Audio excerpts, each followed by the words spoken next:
intend to offend, we will offend. And if you have a delicate sensibility, click the X button in the corner, or if you're on a Mac, the red button in the left corner. Monty, welcome to the show of offending people. Well, it never happened and I make shit up. So just, for the last couple of weeks, everyone that has asked for a reading, apparently you're all from Scotland, from Purley in Scotland. You all live the same lives. It's very metaphysical, because we're all one. And I can't read the Akashic Records. I didn't even have a card. Whoa.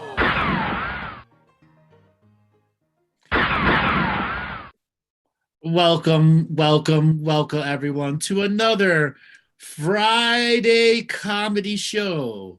We hope you liked our new intro there, FU Productions. So of those that saw, we'd like a little bit of a feedback here. Type something into chat what you thought of our Farting Unicorn Productions. It is the special name we are giving to the Dean and Bartzis Comedy Hour. Once again, if you have a serious stick up your ass so far it comes out your tongue, this is not the show for you. If you are asking for a psychic reading, this is not the show for you. If you want to know about consciousness, spirituality, and if the aliens are going to rescue you from this great awakening, this is not the show for you. Now, if you are a person of spirituality who knows you must let down and have regular comedy moments, this is the show for you. And with that, I want to welcome my intrepid comedical co-host, Monty Dean. Hello from the future. It's Saturday here. Welcome to the past. Yeah, it's quaint. It's quaint, isn't it? I mean, a lot happens in that 14 hours. So, what did you think of our Farting Unicorns Productions? I know you were a part of the creation of that.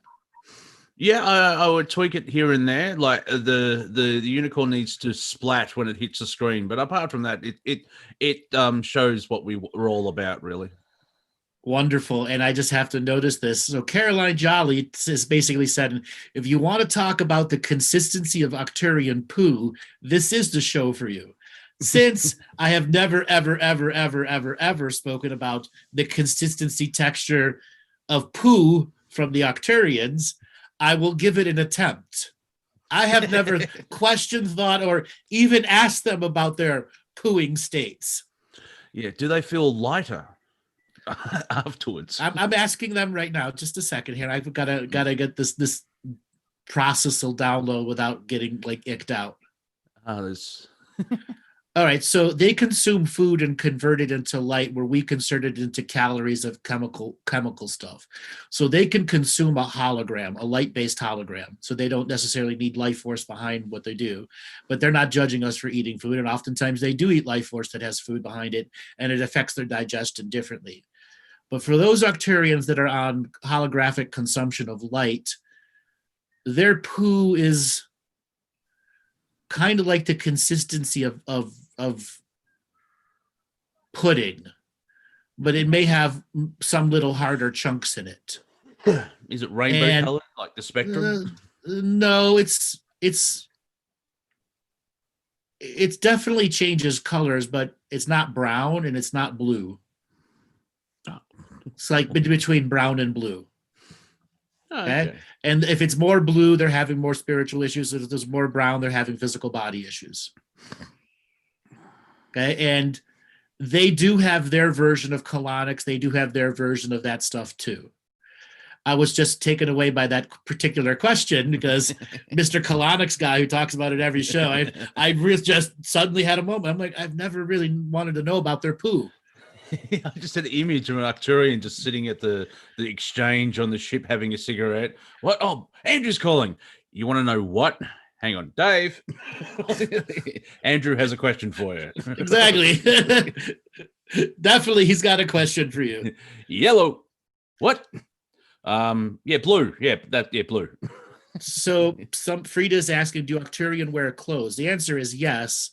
But they generally get one set of clothing that grows with them throughout their lifetime.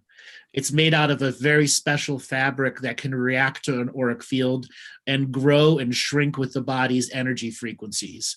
And it can change its shape and style based off of how the personality changes its shape and style.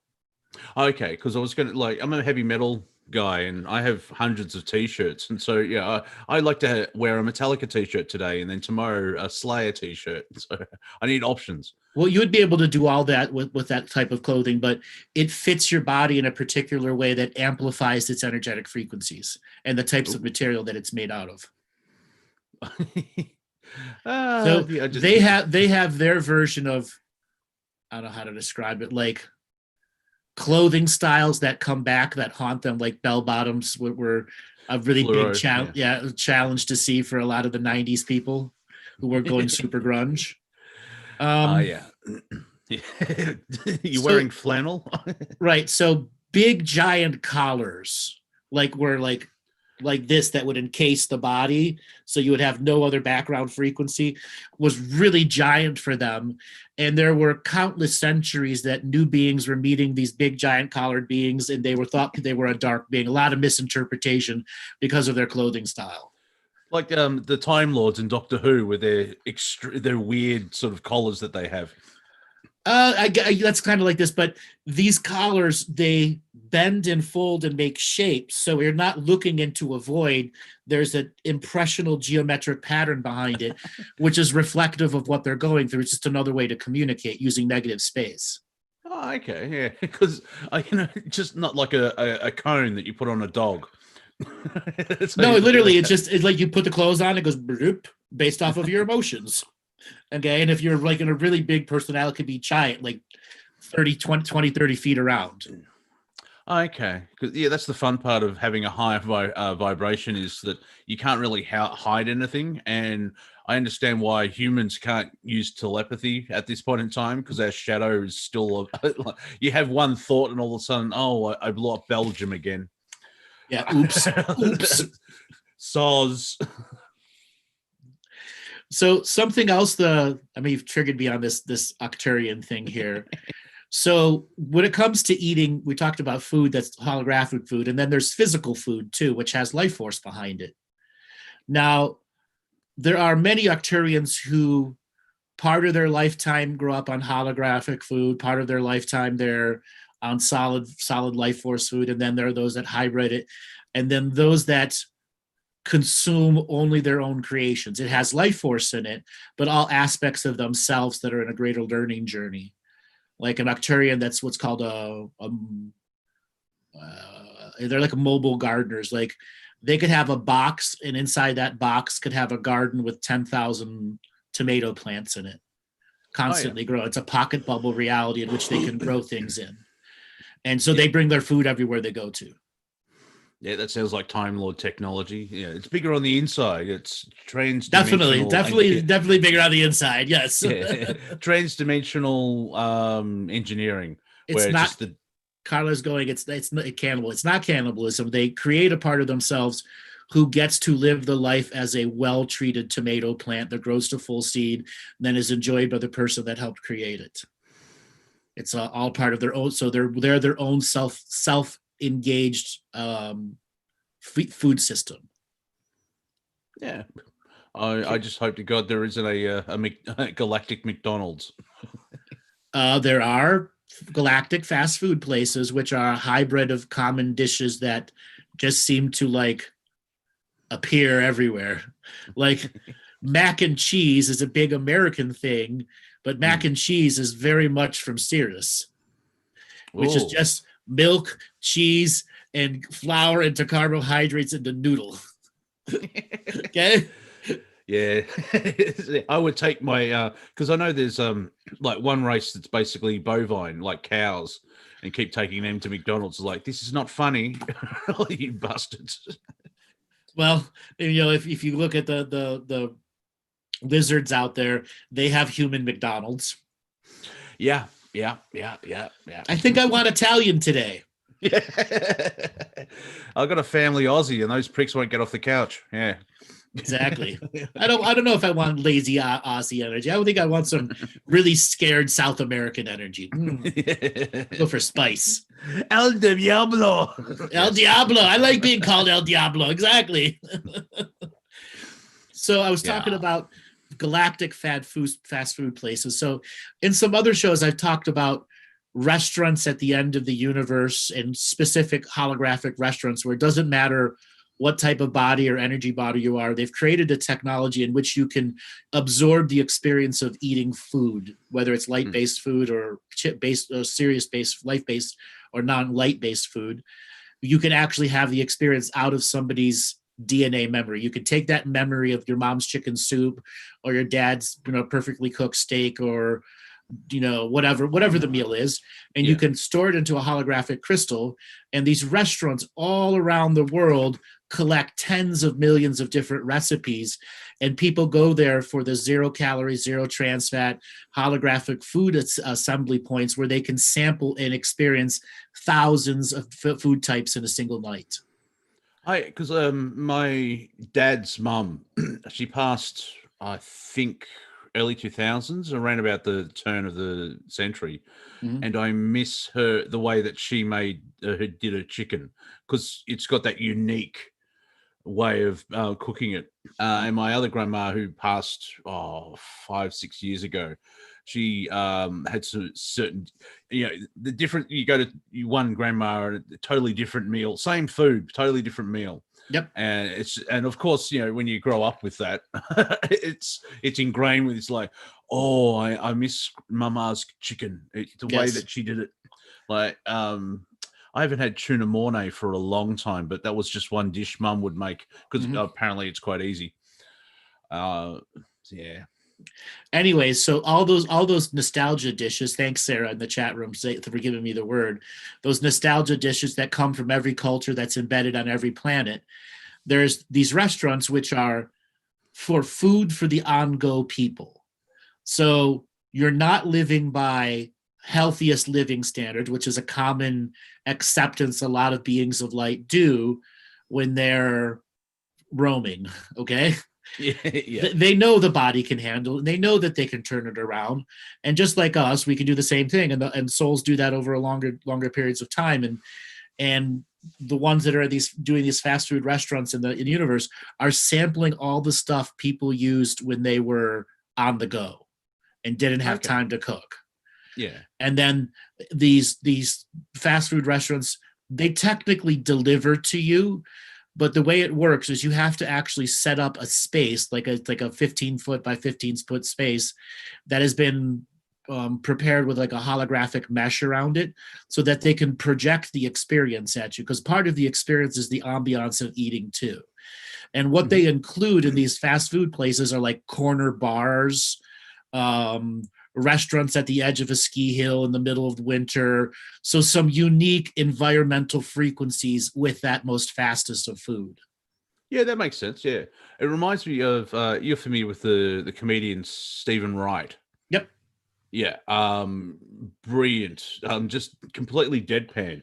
But one joke that he has is he went past a diner and it said breakfast anytime. And he walked in and said, "Can I get some French toast from the 1800s?" Now he can. That's what you're saying. Yes, now he can. Exactly. Now he can. Exactly. Or he can get, Roman turducken from 2000 AD or 2000 BC, whatever it was. Yeah. See, that's the part of creation that I like. There he is. A very young Stephen Wright. But that's part of my lap of the planet when we win after the change or whatever it is, because I would like to see. Remember, like, you've had millions of years of lifetimes on the planet. So like, that's just a memory. I want to go see it now, where the planet's like, finally, I'm free. Look at this waterfall. It's gorgeous. Yes, but the planet is already there. We are just projecting on it our own failures. Yeah, I know. Earth is still out dancing at the clubs, let me tell you. She's still wearing the short dresses. Yeah, dear listener or audience, this is the type of conversations I have always with Andrew. It's like, I've got an idea. This sounds good. No, I'm going to poo-poo that idea. I'm like, for fuck's sake. What about this idea? No. I know. I am a master at it. Reflective in my picture is a unicorn dragon ass.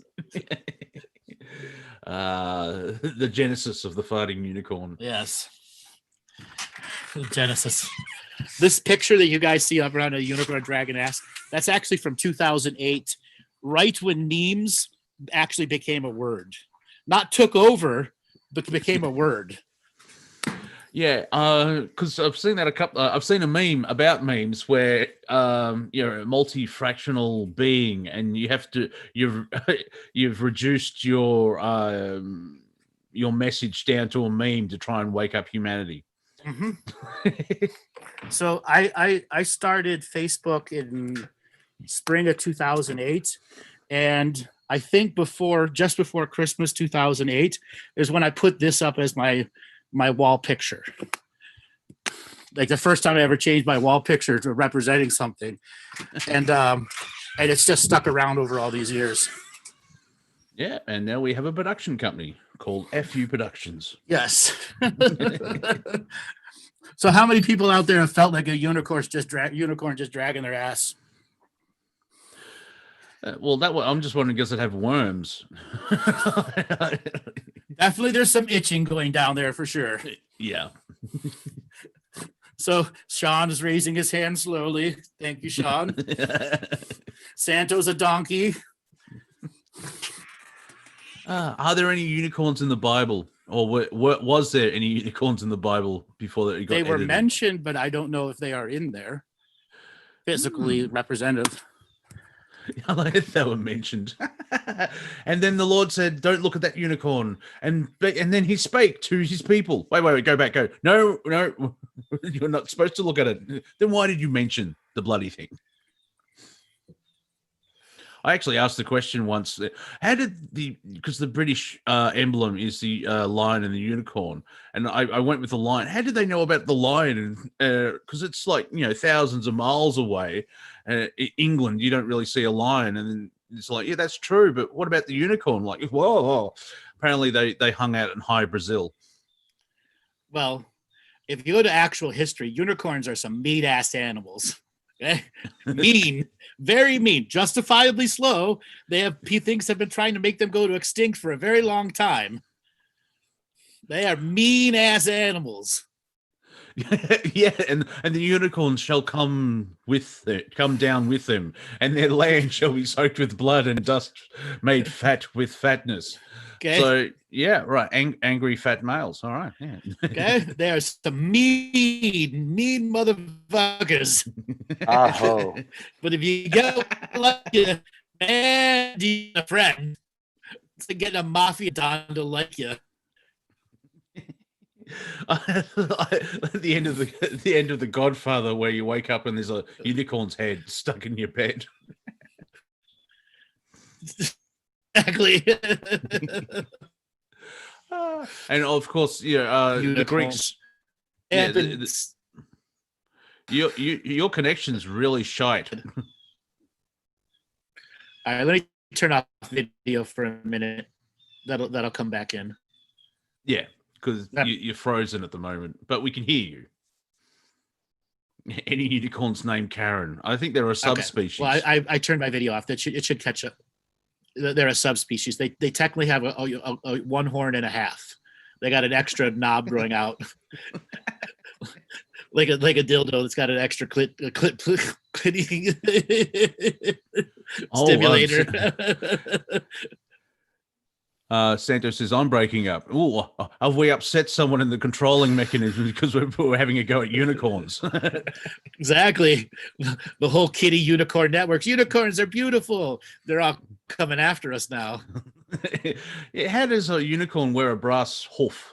Like, brass knuckles. Like, you're going to love us or I'm going to punch you in the head. Pretty much. Insurance. I'm a Shylock unicorn. Exactly. What was that, Robert? I said insurance is required for this show tonight. Yeah. Yeah. Brass, exactly. Brass horseshoes. Unicorns, the thugs of the equine world. Well, thugs of the spirit world. Yeah. That was thugs. That's Yeah, a good but way to describe them. They're beautiful. It's like, yeah, because they threaten you. It's like you have to say they're beautiful. They're like an abusive boyfriend. You're gonna like me, I'm gonna punch you in the face. Yeah, there are a lot of mythical creatures that have been greatly misrepresented by modern marketing, and it has thoroughly pissed them off. One of the most important ones is the Great Wizard of Camelot. Oh, He's been Marv. represented. He was been represented as the good guy, and he was never the good guy. And he's very pissed off that he's been made out to look like the good guy in the narrative. Well, that sounds like karma. Yes, Merlin. Exactly. He was not the good guy. And there was a trickster spirit, an actual trickster spirit that came in and started pretending to be him and doing all these good things. And that's how it actually made its way into modern lore. Okay, yeah, because didn't the Camelot and Arthur that originally came from France, didn't it?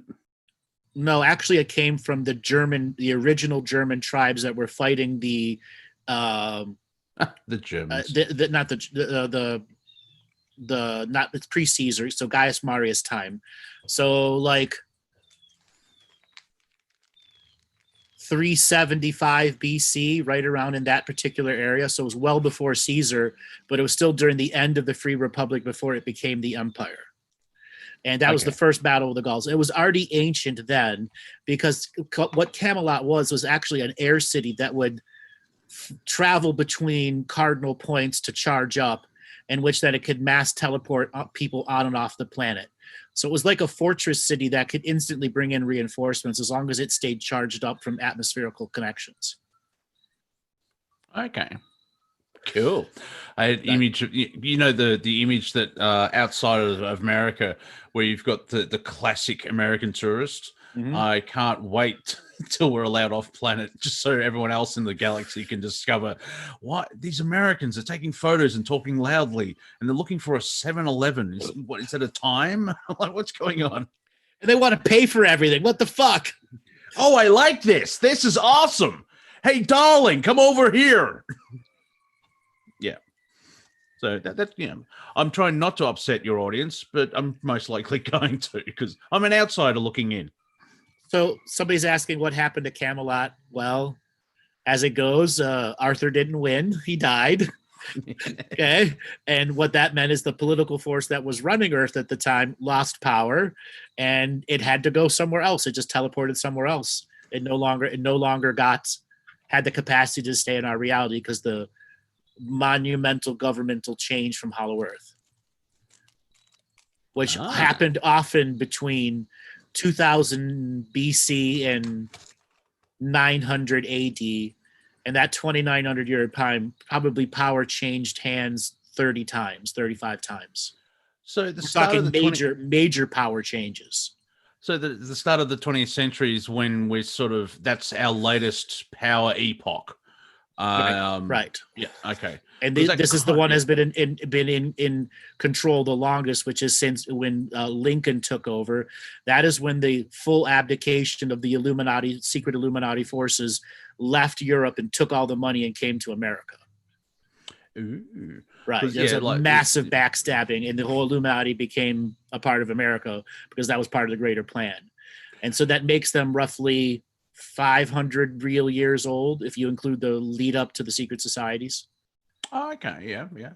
Because we jokingly say, because it's kind of based on truth, when the New World Order comes into play, it'll probably last 8 months because everyone involved sucks, and there'll be backstabbing, and like how, as an example, Hillary, the Clintons, and everyone connected to it, they get the right person and they'll squeal all the information. You know what I mean? Like, there's no loyalty. Honor among thieves. That's disinformation. Right. But you can't trust the squealers anymore. Oh, of course not. Everything's up in the air. As I was joking, someone's taken the 5D chess set and flinged it up in the air. Well, the squealers have a capacity of creating a preconceived notion of extreme negativity, when in fact things were being done as a positive nature because of the oppression that was happening with said government. Okay. So squealing is a lot of dictatorial people force somebody to squeal that they never did anything. Yeah. That's why you shouldn't use torture to extract information, because eventually the person's like, "I'll tell you anything, please stop." So Emmett is saying inner Earth is always a cause and effect to up here. Not always so. But a lot of times there's stuff that goes up here that makes great ripples down there that can affect long-term decisions. Example, the dot matrix printer was one of the things that Hollow Earth did not want to come out at the time that it came out. They wanted people still in a scribing format for another 30 years. So it would have ended round about now. Imagine getting a printer now. Okay? I've seen a comedian point out, like, if a phone came out, a phone and email swapped their timelines. It's like, have you seen the latest thing? Yeah, it's called a phone. Wow, you can actually talk to someone to it. Exactly. What a novel idea. Yeah, you don't have to sort of type anything out and press send. Right. Emails. Your only downside is you're tied to this cord. You can't walk around. Yeah. Well, I mean, email's just an electronic telegram anyway, and you don't need like a horse to try and get across country. Yeah. So getting back to what I was saying, imagine getting dot matrix printers now. So basically what would be out is something like the Apple IIc or the TRS-80 would be the common business computer of the day. Maybe something a little bit more. Okay. Maybe what would it be? A Windows 3.14 tabs 300 megahertz processor. Imagine that being your computer experience today.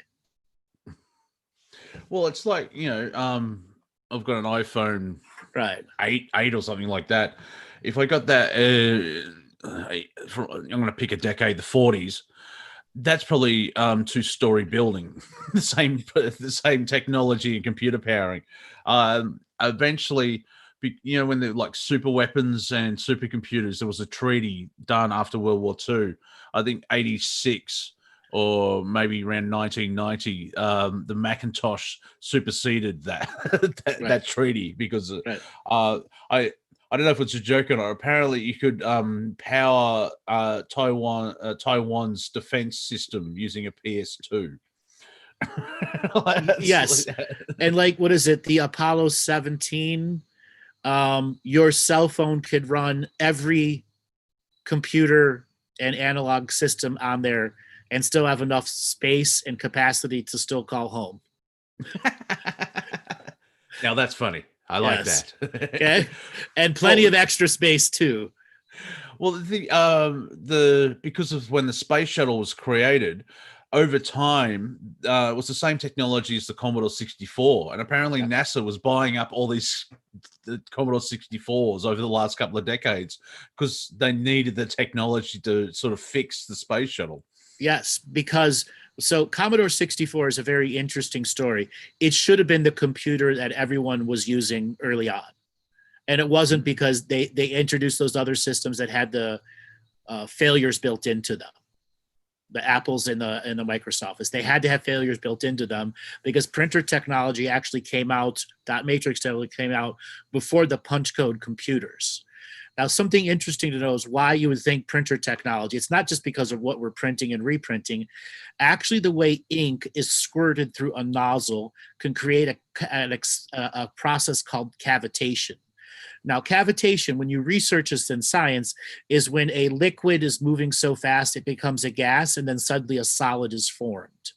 And with that is a sawtooth waveform in which all particles in the elemental stream have a potentiality of existing, meaning you have the lead into gold or water into diamonds transmutation process by the simple law of cavitation.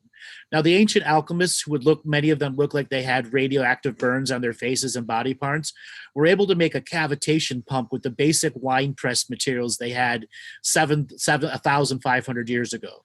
So anyone can make a cavitation pump, has access to that infinite source code of energy. And it's all through the way ink was squirted through a small hole that creates the cavitation. So when I print out a form nowadays, I'm performing alchemy. Yes, I like you that. you don't truly realize that everything going through the small hole is using a specific cavitation manifestation frequency. It just sounds like a fancy way of doing that, the two slit particle experiment. I can see why the inner Earth would be pissed off about that. Yes, they definitely, because there's, believe it or not, your dot matrix printer via the laws of science alone could teach you more about the awakening than any teacher.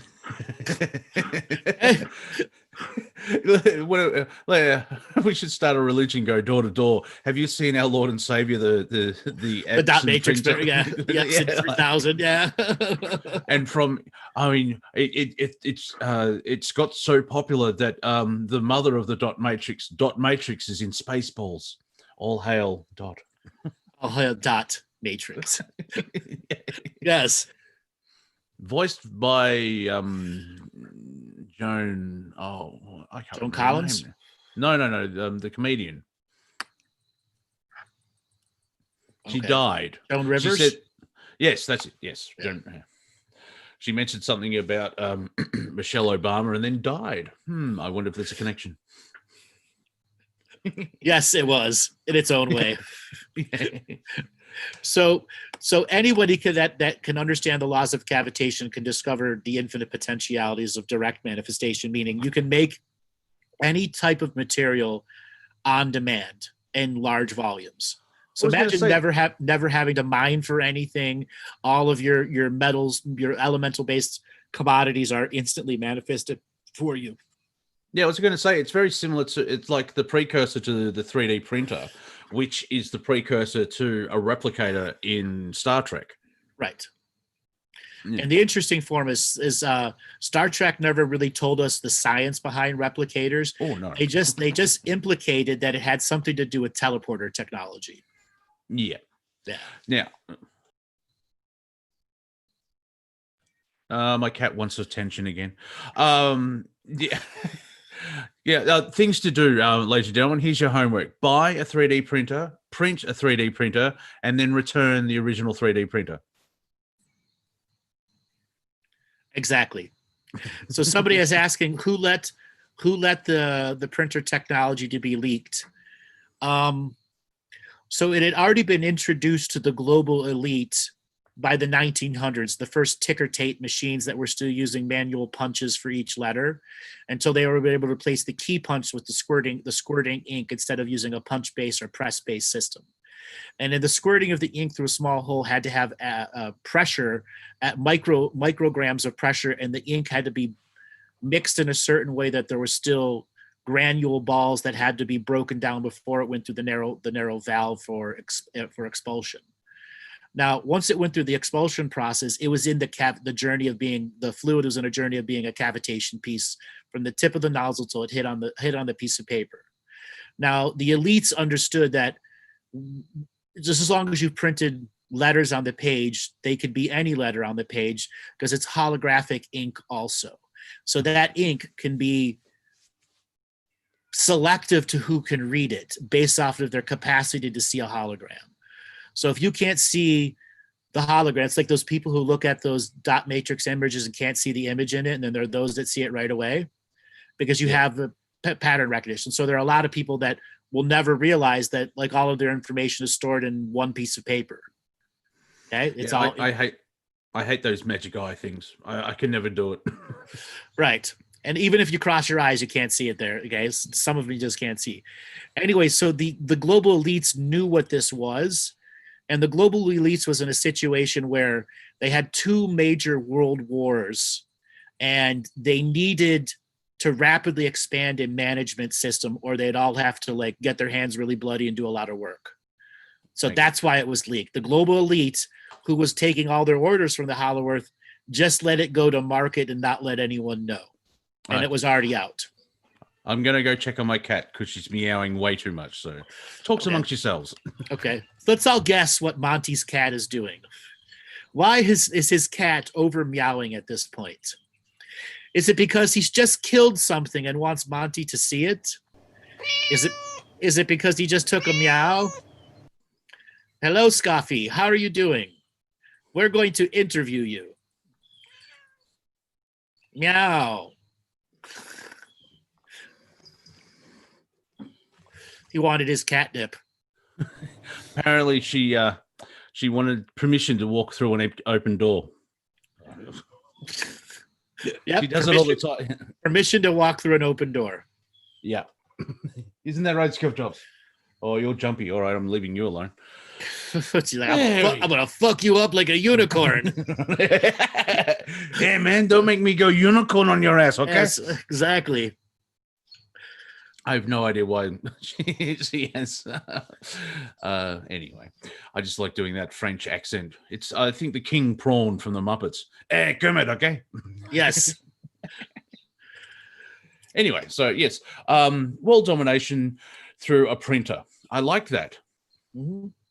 So I was saying the elites let it get out, and then the major point of the dot matrix printer, it went to large corporations first, like Ford, all the big car companies, so that they literally could drop 3/4 of their staff that had to rewrite and retype everything.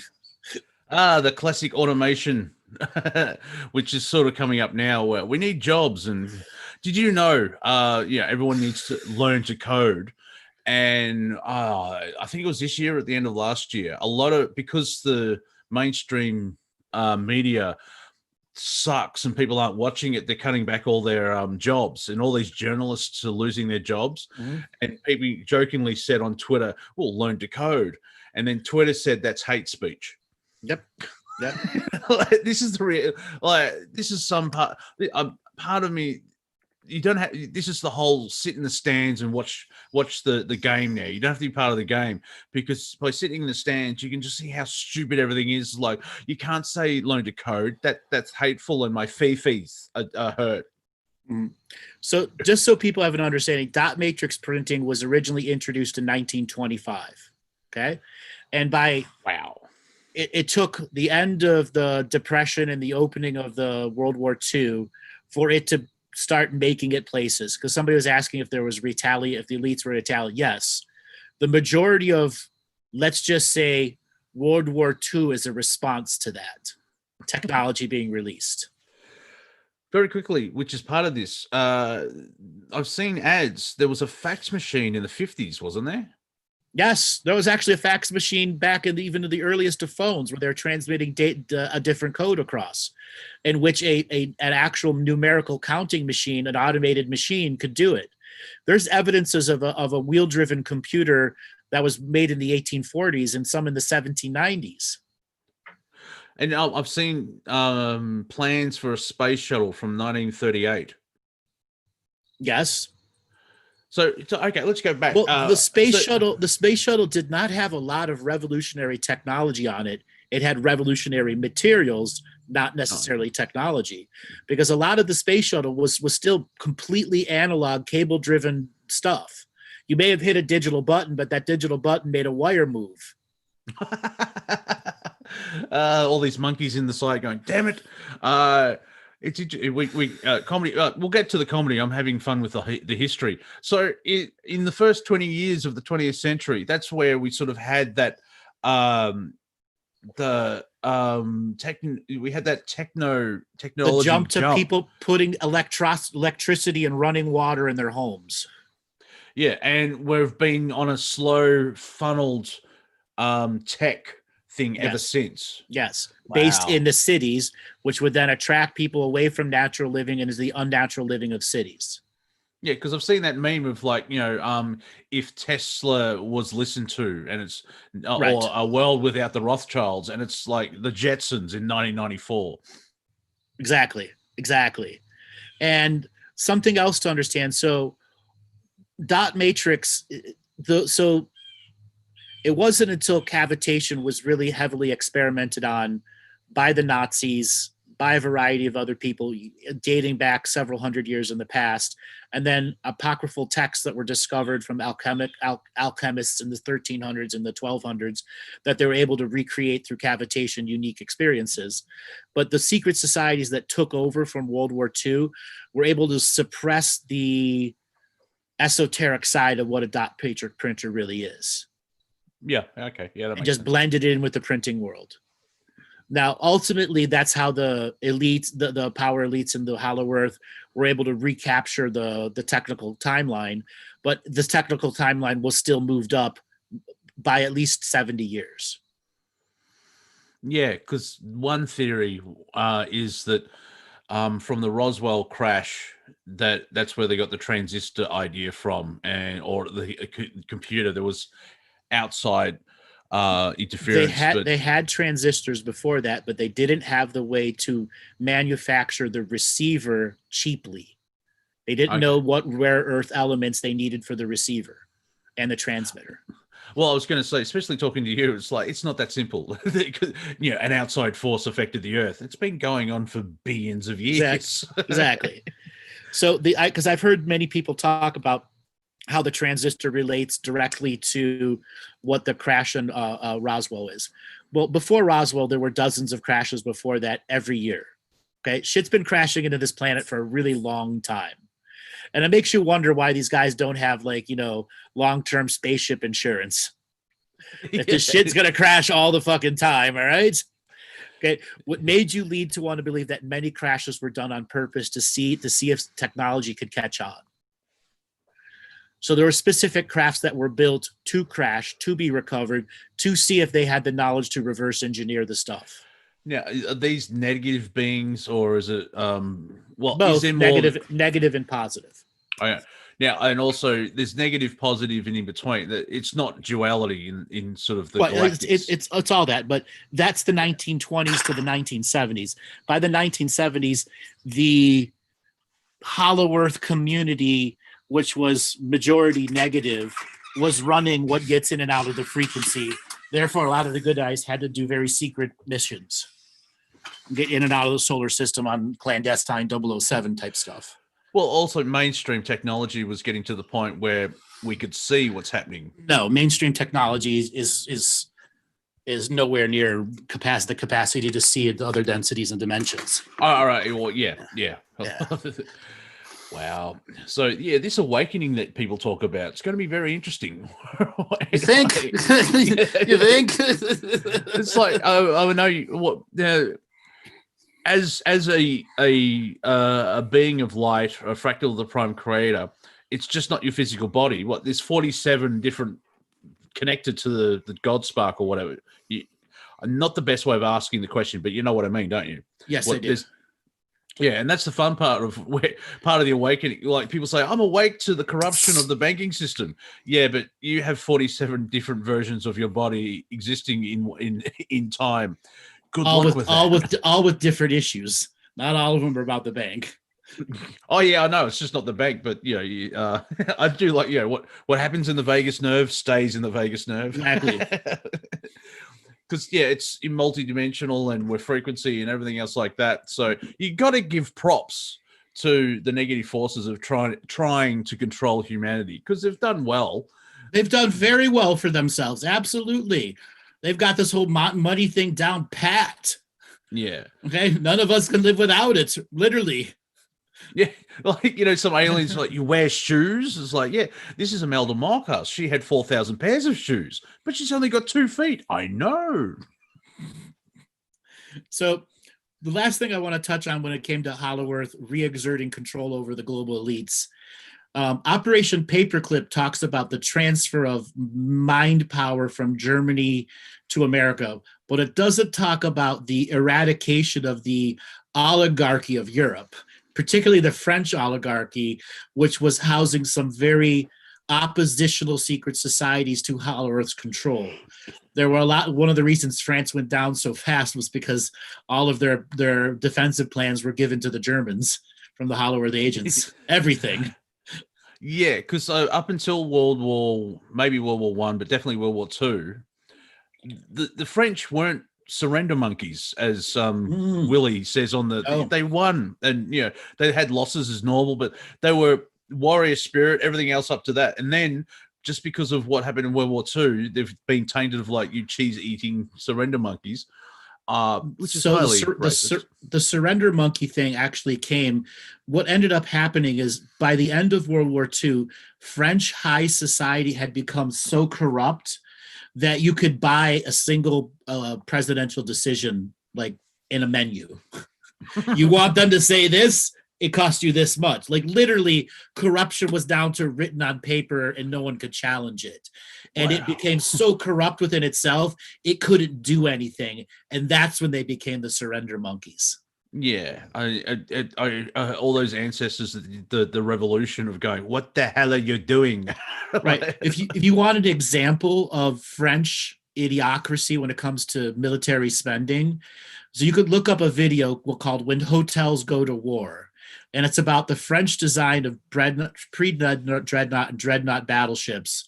And the design concepts you'll be told about there will just reflect to you how idiotic the high elite culture was. Yeah, well, yeah, more so than normal. Yeah, I like that someone described the difference between a Rothschild and a Rockefeller is at least a Rothschild does keep you in prison, but they'll give you a pillow and a blanket. the Rockefellers, we don't give them blankets. Yeah, they give him a pillow and blanket, but it just might have anthrax on it. Yeah, little things. So it's sort of out of all this, we're still here and we can have this conversation. And there's a lot of people that have awakened. Humanity's still winning. That's what I like. The Team Dark, you've done really well. You still suck and you're losing. Did you see that the health minister of, I may have mentioned this yesterday, I can't remember, time travel, ladies and gentlemen, that the health minister of New South Wales actually had a Freudian slip and said New World Order. You told me about that the other day. Yeah, yeah. Like everyone on the stage is like, why? But he was trying to say it's dangerous outside your house, it's dangerous inside your house, so we have to get used to this new world order. I mean, this new world. I'm like, oh, so all the conspiracy theories went nuts and shared this. It's quite funny. Where there is a tipping point where they actually have to, like in a PR marketing strategy, there's got to be that jump from keeping it secret to known. And we're getting close to that. I already think it's already past that. I think they're jumping the shark right now. Yeah, but I'm from the general public. I refuse to call them sheeple because they're all free will and they're all they're having their own experiences. So they're free willful. Yeah, free Whipple. I like that. They're actually. There's still, there's no New World Order. And yet the financial world has been using the New World Order term for most of this century, like the last 20 years. Mm-hmm. And they're slowly trying to slide in that, normalize that. It's jumped from conspiracy to, what's the reality or mainstream lexicon or whatever it is. It's flipping across. Mm-hmm. And it's... I still maintain that it would only last 8 months. Like, Hitler's Third Reich, it will last for 1,000 years. It lasted 11. And a couple of those years were growing pains. Yeah, yes. And I do find that fascinating. Like, I think it's even in the Bible where the Antichrist will come down. He does something. Apparently, it's a he. I mean, that's sexist. It could be a woman. You never know. And then Jesus turns up and he will reign over the world for 1,000 years.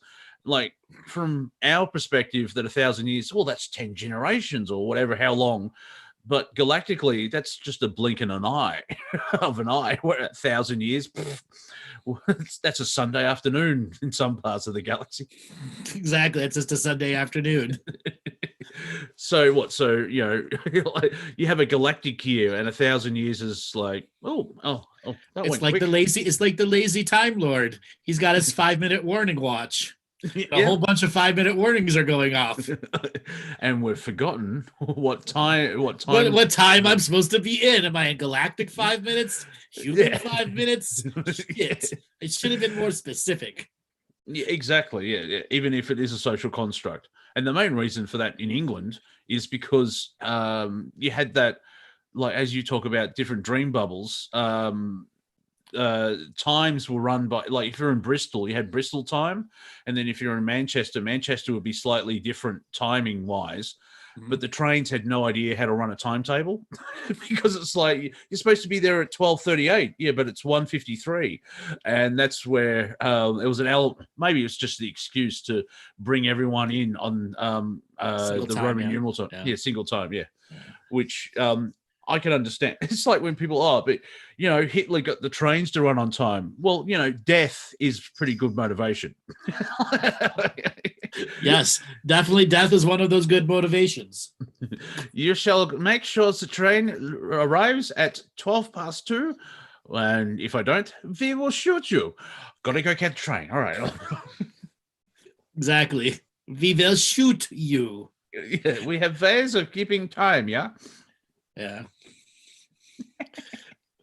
So somebody typed something. Hold on, let me zoom up here a second here. Too many things have gone. Does Earth have a boyfriend, girlfriend, or mate? Earth has been playing the field for quite a number of millennia. Okay. She's a proud, independent, strong woman. She had a short fling with Saturn, and Saturn tried to force her into a shotgun wedding, and it didn't turn out good for Saturn. Okay. Saturn is the father of Jupiter. If I know my Greek mythology. Yes. Yeah, well, they're technically the same thing, but anyways. So Saturn's like, yo, baby, you're gonna be my woman, you're gonna be in my harem, and Earth's like, harem? What are you talking about? I'm not marrying you. And he's like, yes, you are. It's aligned in the stars. All the oracles have said it's going to happen. No, I'm not going to be a part of your harem. Okay. And then Earth flashed her titties to Mars. Mars came up to defend her like the White Knight or Red Knight. Sorry. Yeah, the Red Knight. Yeah. And that's probably why he had the crap beat out of it. And so how in the dating world, how is the moon connected to the Earth? Is that like a cat pet type thing, or no? You got to see moon like a submissive partner who will never look for anyone. Fair enough. Okay. Oh, the downtrodden, like in the Pink Floyd song where the teachers go home and have to deal with and get beaten by their wives. Yeah. You looking at Moon? Are you looking at Uranus again? No, I'm just floating here. I will always show you my one face. Yes.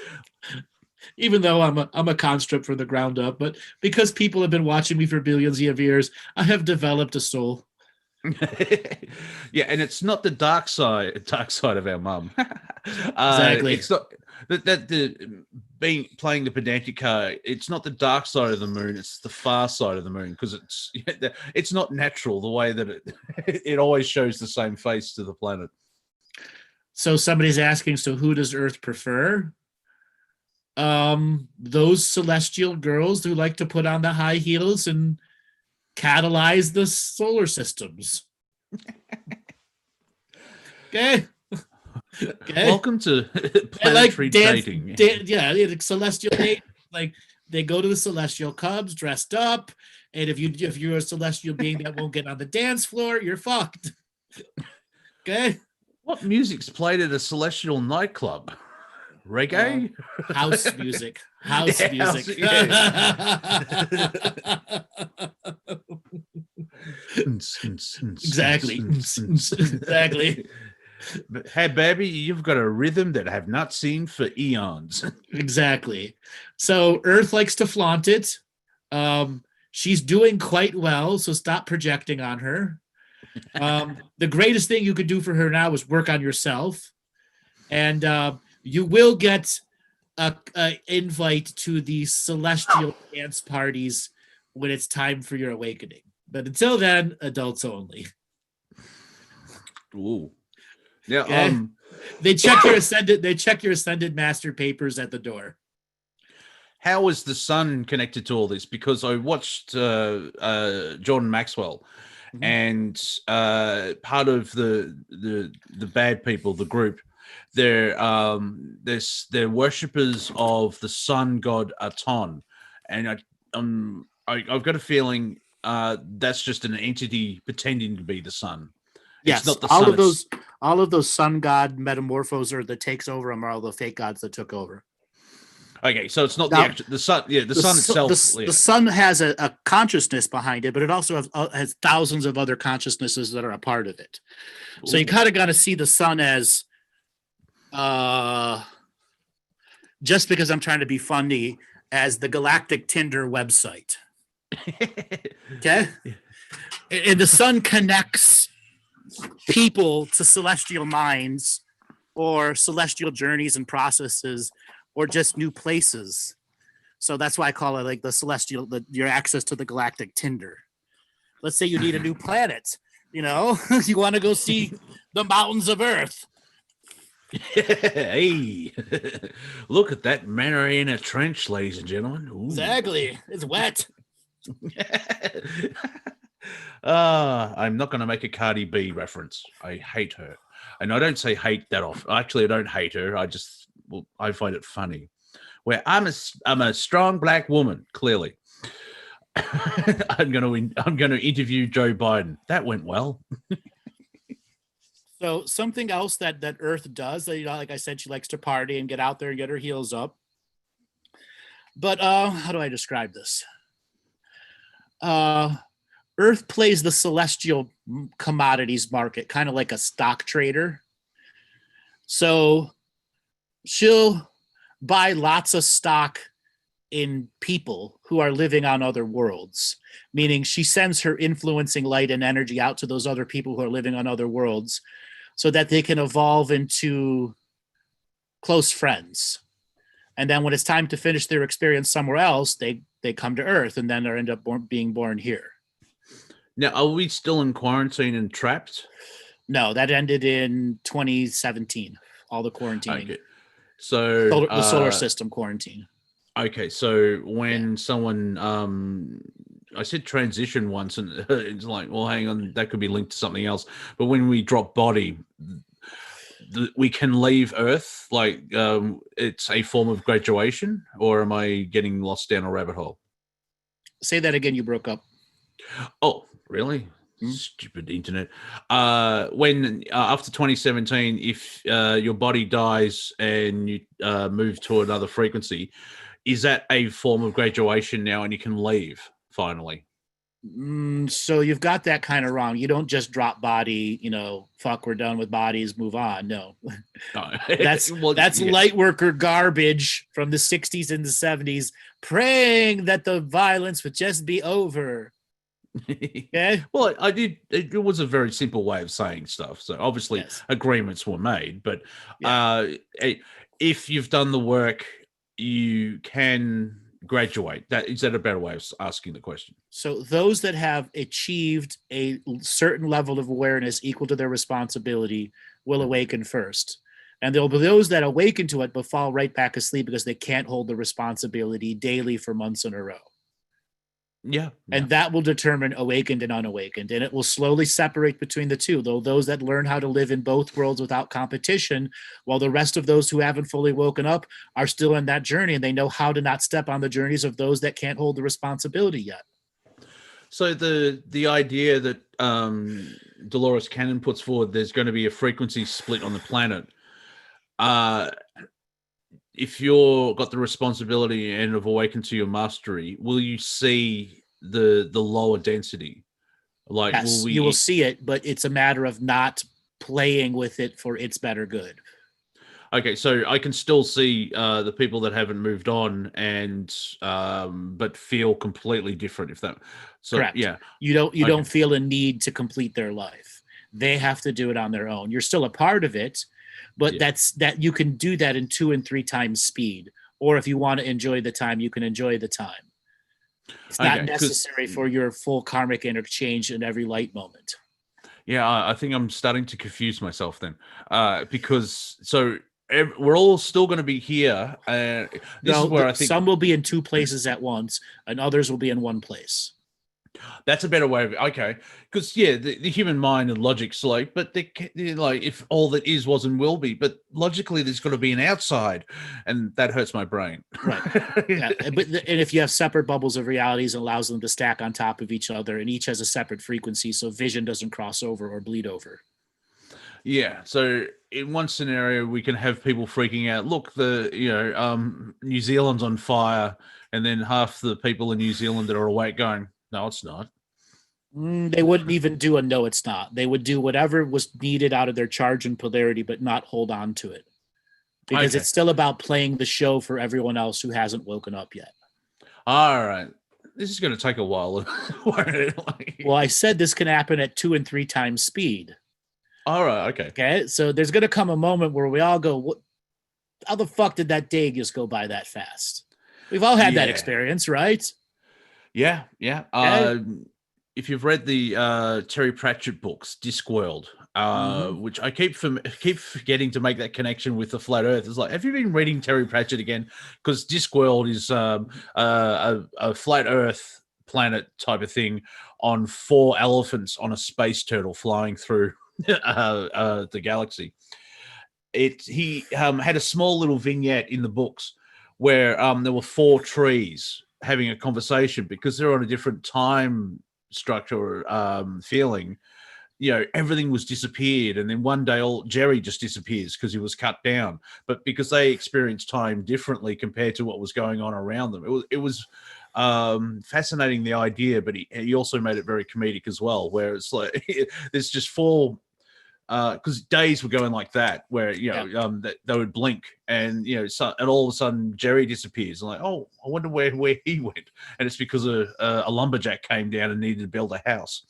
So it's similar to that, I would say. Yeah, you just your perception would start to integrate with time from our perspective much faster, obviously, and you can see everything flying across.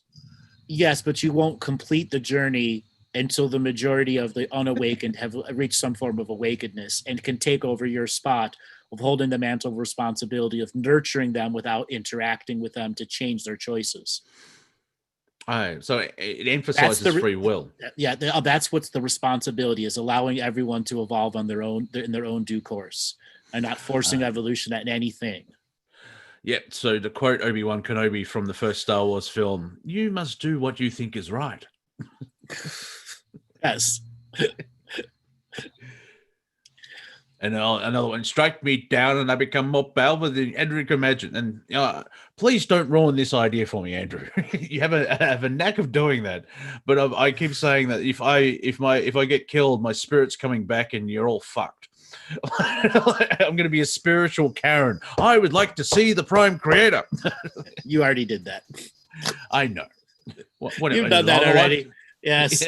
You were a phenomenal celestial Karen. You even went head to head with Earth one day and talked down to her about the short clothes she was wearing and not equaled her level of responsibility. Oh, please tell me I did it like a African American mother. Bitch, no way. Yes, with the finger snaps and all. Girlfriend, do not go there. You asked her a lot of questions. Awesome. Because I seem to have an affinity where just seeing where, like, did you see the photos where a mother turned up to an Antifa rally and dragged her son home? Yes, I saw that. It was glorious. It was like, that woman is a goddess. and that boy is in so much trouble. What the hell do you think you're doing out here? You come home right now. I will not tell your father, but you are so grounded, motherfucker. Yes. So you had your long moment with Earth, and then she put up a finger and snapped and took Karen down.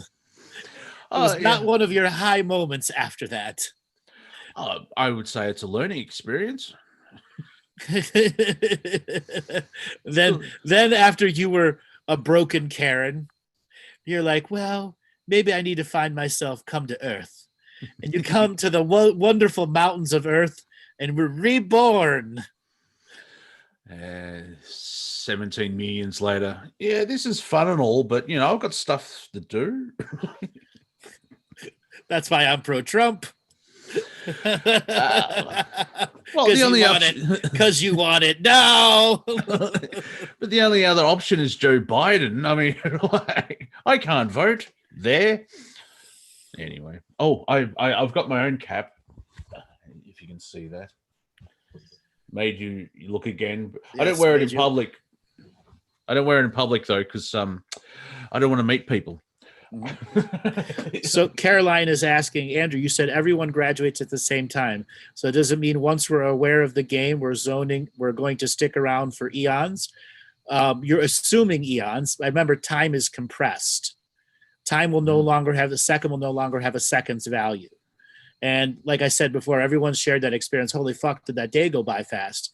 Imagine that happening weeks in a row and then everybody kind of contemplating to everyone, have you ever noticed that the weeks went by even faster than normal without calling me a conspiracy theorist?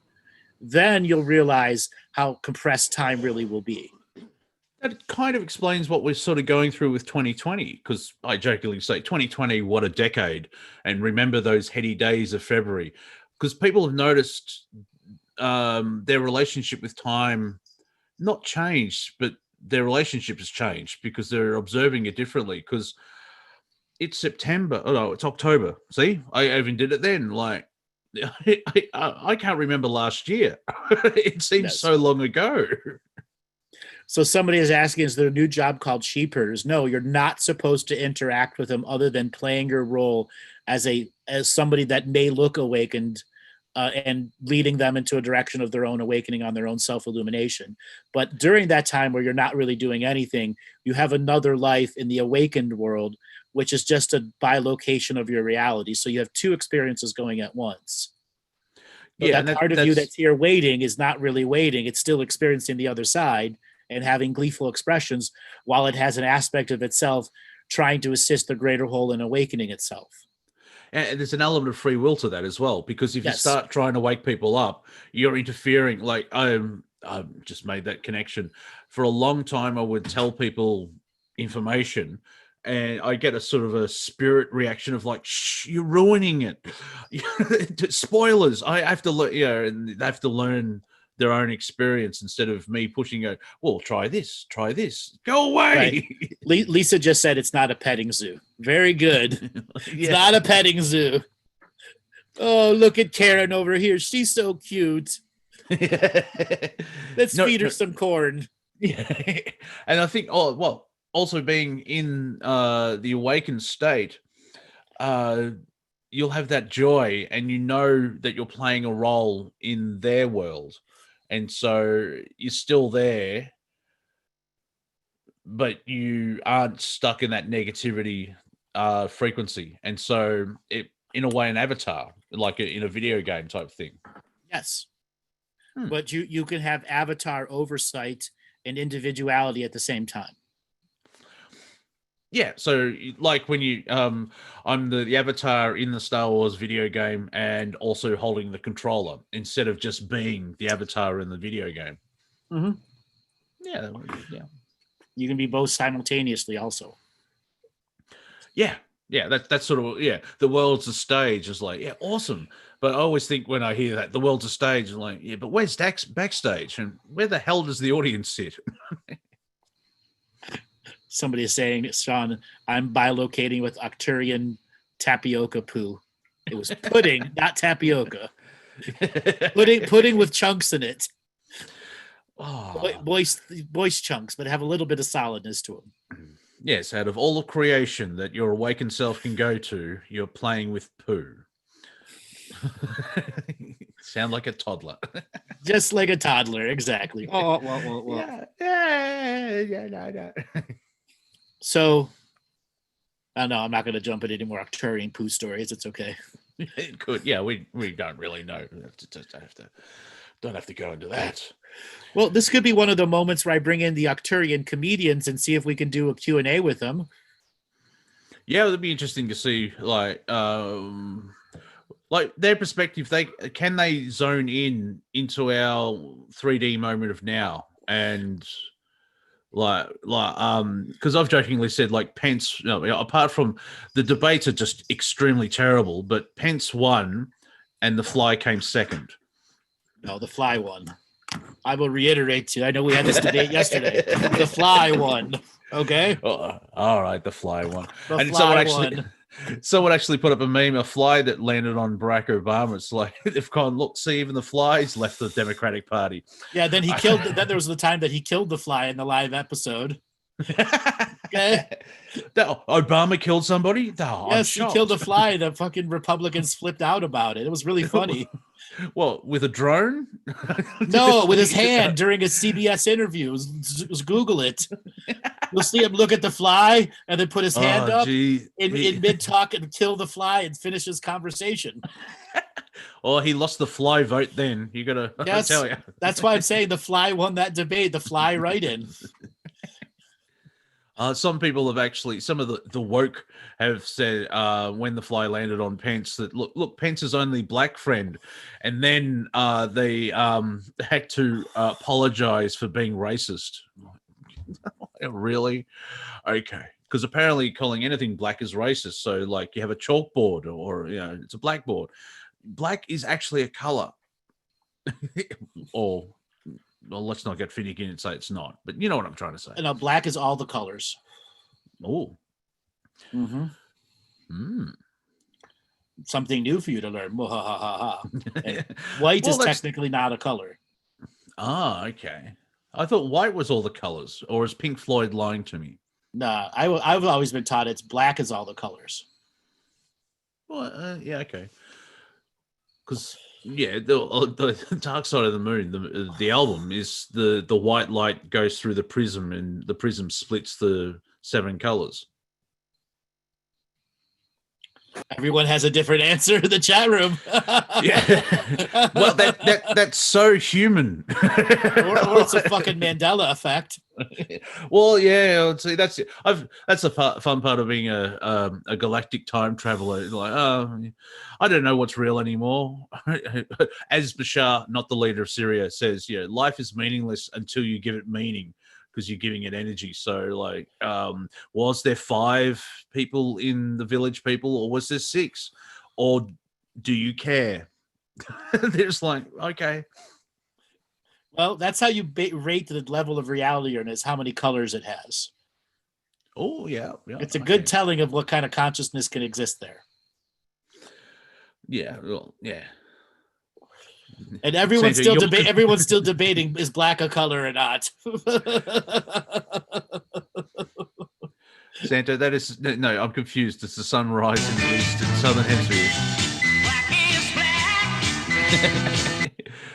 Oh, does it rise in the west and the northern? No, that's not how it works. I've had people say, like, why can you see the moon? It's like when it's lit by the sun. It's perspective. Weird. So I think we've confused a lot of people. Cue the Final Jeopardy music. Somebody Google it. Somebody Google it, damn it.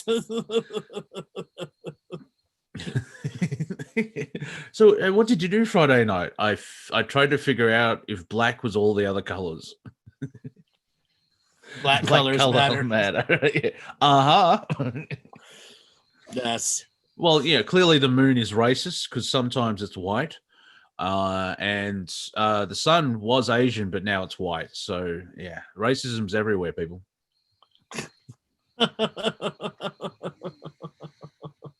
Get in the mind of the woke. All right, so we have the Octurian comedians here. Let's grill them for some information.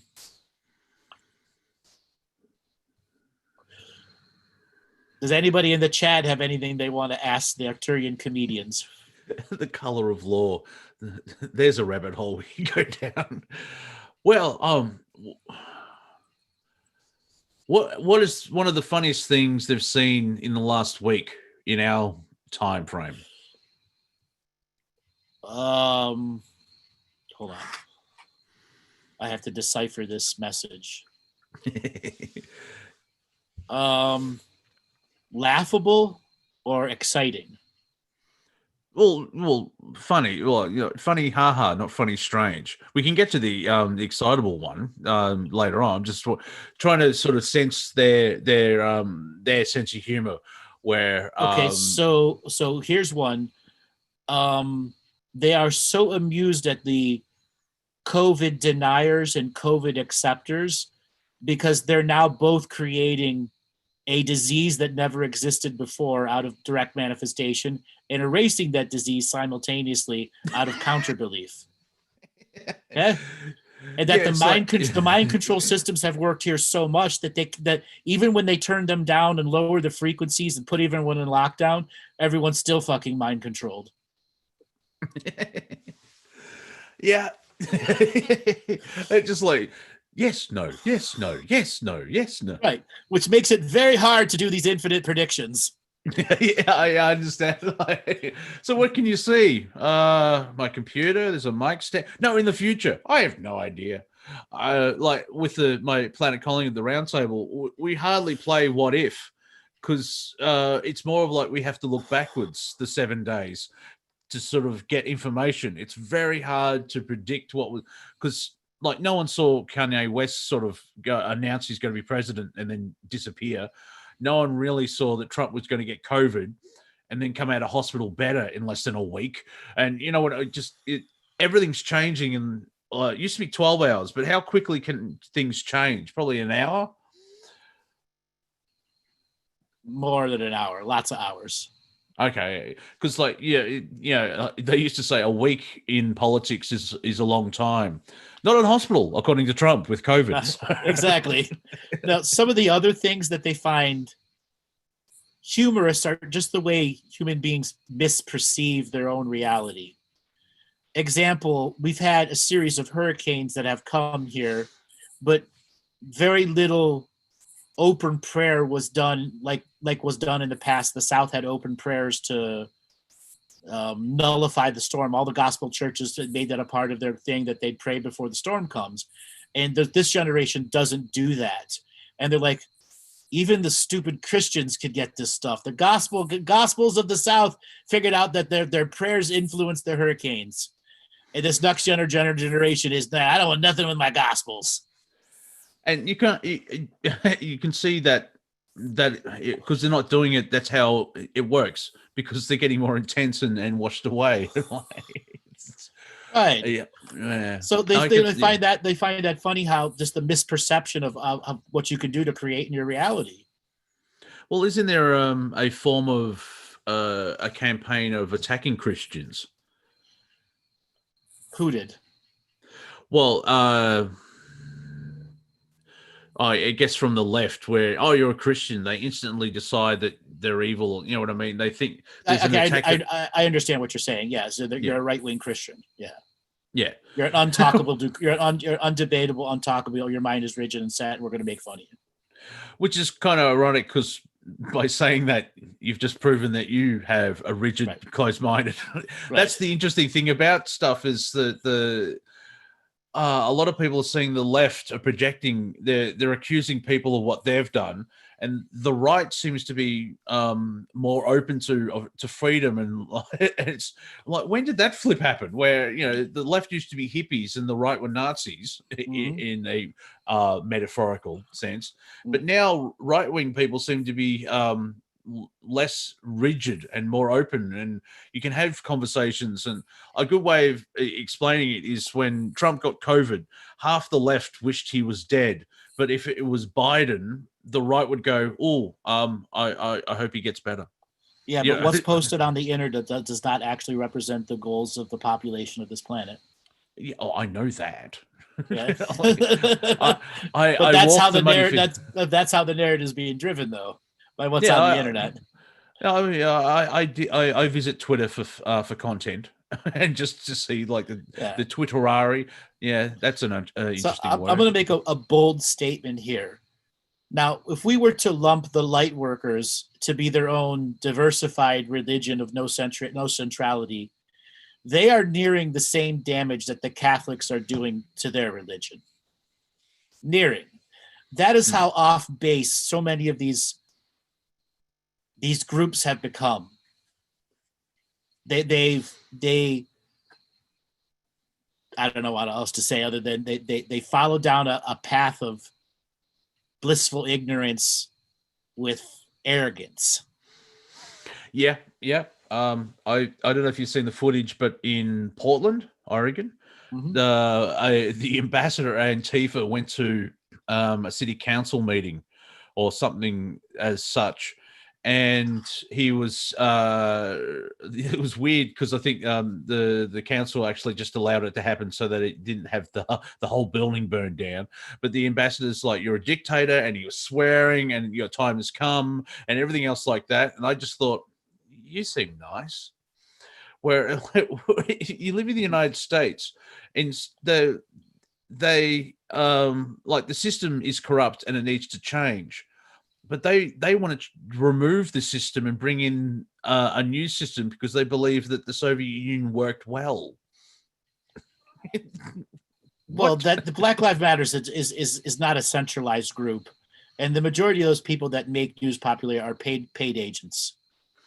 Yeah, and we have to remind ourselves, if you make it to the mainstream news, 95% chance they're paid agents. Yeah, I've seen that meme. If multinational corporations are supporting your cause, you should pause to think about that. Like, wait a minute. If you're supposed to be revolutionary and fighting the system, but the corporations are going, yep, we agree with you. Exactly. Definitely have an issue there. Definitely have an issue if you got corporate sponsored rebellion. Nike is going to be a great advertiser. Just do it, rebel. That's funny. Notice the NBA ratings are just plummeting because they've gone political and ignore other stuff, like because they're sucking up to China to get into China. But I honestly don't think that's the reason any of the sports are losing their thing. When you took away live, you took away a lot of the suspension of belief energy, which allows you to very easily get into sports. Like whenever we watch a TV show, we go through our suspension of belief to allow the superheroes to do this, or this, so we can be entertained. And watching sports does not have the same feeling if the audience isn't there. It's a very visceral feeling. Now, there is a political response, and some of that would have been massive. It would have been nowhere near to the level if the actual players were still doing normal sports and there was no COVID.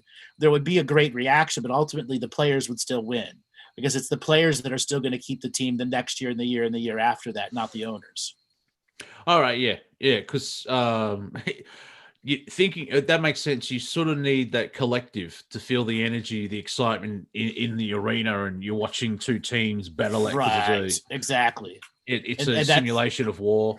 And that suspension of beliefs allows you to deeply connect to those the idols that you see playing. Yeah, and yet everyone's locked at home and only watching TV, and they've chosen not to watch the basketball. Right, or binge on something else, or the TV's not even on. That's the other thing. Yes, yeah. It's on Netflix, or it's not on, or they're doing something else.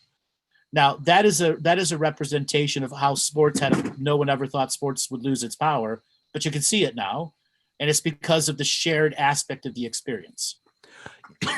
Yeah, from Roman times, bread and circuses. There's not much bread, and the circus has gotten boring. Yes, yeah, exactly. And the death match doesn't mean anything before you've already seen the Lions eat enough Christians. Like here in I think it's today, I can't remember, our version of football, or footy as the Australians would say. Footy, mate, just playing footy, where my dad called it aerial ping pong with ballet. It's still the AFL, not the AFL is a week before the NRL. AFL, Australian Football League, and NRL is National Rugby League. And because of COVID, they used to be countrywide, but they're all stuck in Brisbane. And now they're still having their play because I think they lost a quarter of the season. Mm-hmm. But certain people have been watching it because similar with the NFL in the States. Your team goes to San Diego. You can't really travel there and follow it. So there is an element of watching TV. But like the grand final is the biggest day. Even I would watch it because under the premise of these supposed to be the best two teams of the competition, and they're battling it out for the cup. Right. But no one cares. Also, in the NBA, I believe there's 88 games in 7 months. So there's a long-term watching of it that attracts people to every week. It gets stronger and stronger and stronger. And the NBA had a shortened season in which they had to take off for a number of months before they restarted right at a finals level, where the teams had left off at their previous score. And none of those teams that could have had a late season revival had a chance to. Thus, a big amount of the fan base is not going to watch it. Yeah. What do the Octurians think of sport? Well, the comedians think of sport because I'm sure they'll. So sports in the other places is very different. They have non-competitional sports where you could have tens of thousands or millions of people on a team. And imagine a sport not being a competitional win process. Wow, that's a large frisbee battle. Like frisbee. But it has lots of other components of science and spirituality incorporated into the expression of how well one can have fun doing it. Okay? Yes, yeah. Because it's that whole, you do it for yourself type thing, right. And you try and you try and get a personal best, and it's not like, well, Dave over there could throw a spear further than me. It's like, well done, Dave. I can get to here, and all that. So it's I like the non-competition, but not going into the woke thing of everyone gets an award, the type thing. Well, but it's not woke like that. It's ingrained into the culture. Now they do have competitional sports, and a lot of that is like spaceship racing, just like we've got car racing here. Oh yeah, yep. So they have like intergalactic and intersolar system space races with most unique types of scientifically driven engines. Some that use, belief technology from another universe, and they try to make an engine out of it here so that they can put together, something completely unique. Because there's tens of thousands of ways to power a spaceship to get to light speed and beyond. There's not just one. There's infinite amounts of ways. And what you're really showing off is my ability to perceive a belief engine and make it beat a time-based test. Oh, yeah. I just remember Jeff Foxworthy, you may be a redneck if. You may be awakened if you're walking down the street and you see a UFO up on blocks on the front lawn. Yes. I've made that joke many times that a lot of alien spaceships are rusted out hunks that have been survived from their mom's backyard. I'm just like a glowing orb on blocks on the front yard. Exactly. It's got a dent in the side. How's my flying? Call me. Yeah, exactly. So you said about the Octurians that they had an exciting moment in the last week. Okay, hold on. Let me go back to that frequency. So some things went on Hollow Earth, kind of like when TMZ tries to make a story, and a lot of the other news reports are like, "No, I don't think we can believe you, TMZ." And then a few weeks later, it comes out that TMZ was right, and TMZ just goes on "I told you so" moments. They're very rare, but they're good moments when that happens. Yes. So there was a very exciting moment where the TMZ proved itself about some scandals in Hollow Earth that were trying to be covered up. Ooh. That made it out. Yes. So there were... and they are. They were reptilian king and queenish type energies that made clones, unique clones of themselves. The reptilians rarely clone themselves. It's an insult to their greater population. So that their clone would go through the destruction of the cabal instead of them. Scared little snakes. Yeah, yes. All right.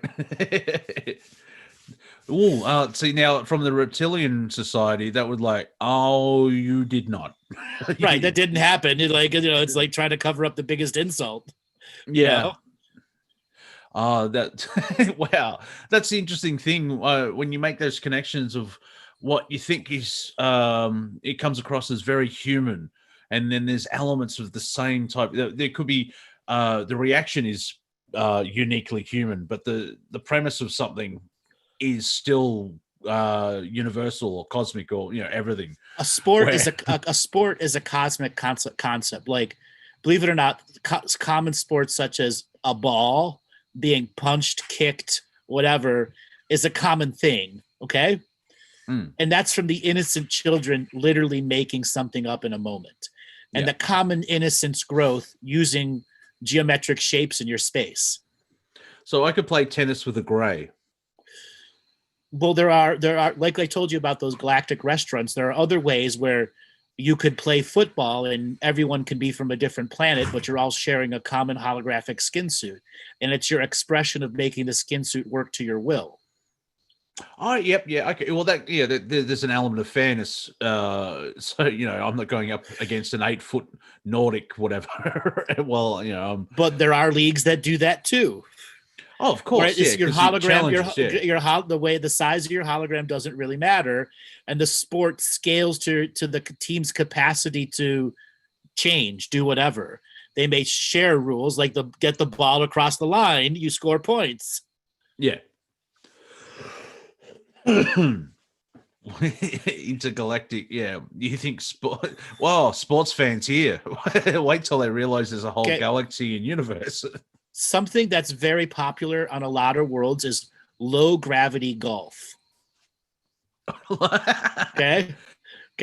Now, golf is hitting a ball with a stick is an ancient thing throughout many. It's not just solely here on Earth. Okay. Yeah. And it's basically stick ball.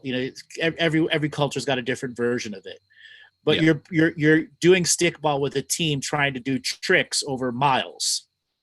Because you could hit a ball like miles with a barely of a tap and make it go 3-4 miles if you're really low gravity. Yeah, like golf on the moon, where you it's a one par 300-kilometer hole. Right, exactly. And a lot of those are competitional based because you still have to hike the distance unless you're using grab speeders or whatever that, or all the other things that go with the greater sport. Sometimes there's predators in between you and them. Yeah. I just had an email like, hell, this hole's going to take 3 weeks because we've got to travel so far. How do you find your ball? Hopefully, there's a tracking device in the ball. There's a tracking device. Yes. I was going to say. Hope your ball doesn't get eaten by infield animals. Yep. Intergalactic blood sport golf coming up next. Well, no, the whole point is you being aware that a predator is there and using your energy to offset it from wanting to attack you. Oh, yeah. I know a couple of people, it's a couple of decades ago, but while at the pub, they came up with full body contact pool or snooker. It was very interesting. Full contact Marco Polo. Yeah, Marco. Yeah, exactly. But, so everyone, while you're trying to take a shot on the pool table, you got the one guy trying to fend or block the other two.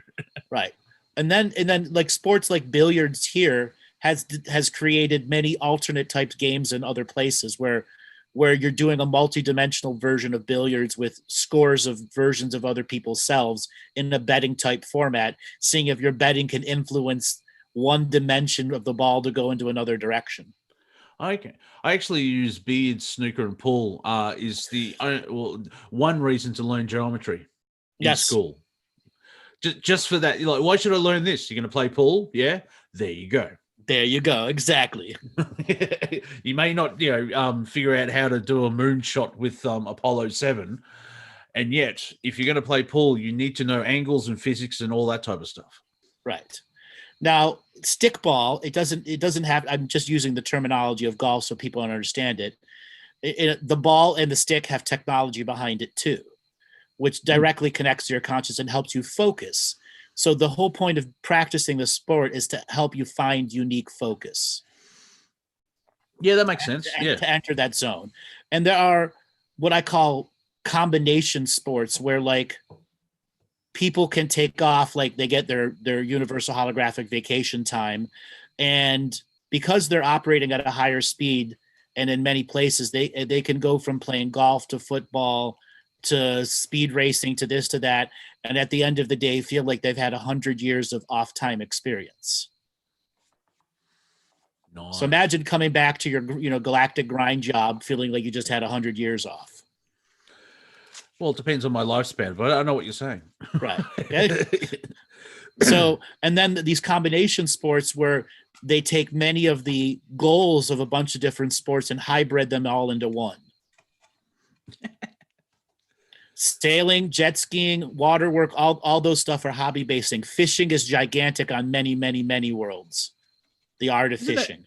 Isn't that form of hunting, though? It is, but it's also a way of attracting a fish to your psychic frequency. And then not having a bait and a hook, but having a psychic capture line on it where you bring the fish in, you talk to it, and then you release it again. Oh, well, see, that's a good thing. Yeah, instead of like having a hook in its mouth and then, Well, no, the hook in the mouth fish is an offering from the celestial mind who's overseeing the great food chain, which are the fish too, who are also souls too. You're there for that unique type of experience. Some of those fish, their greatest moment is being caught and eaten by you. Yeah, it's very hard to have a conversation with the vegans where you point out, but the animals have a contract with you to have that experience. Yeah, they just start throwing cauliflower at you. Right. Not realizing that cauliflower is alive more than that dead piece of fish I just ate. Yeah, but it doesn't have a central nervous system. Like, okay, fine. I had a private session a couple of weeks ago. I had a person argue with me that I was a vegetarian saying plants don't feel. And I'm like, you haven't seen the studies where they showed you that plants feel?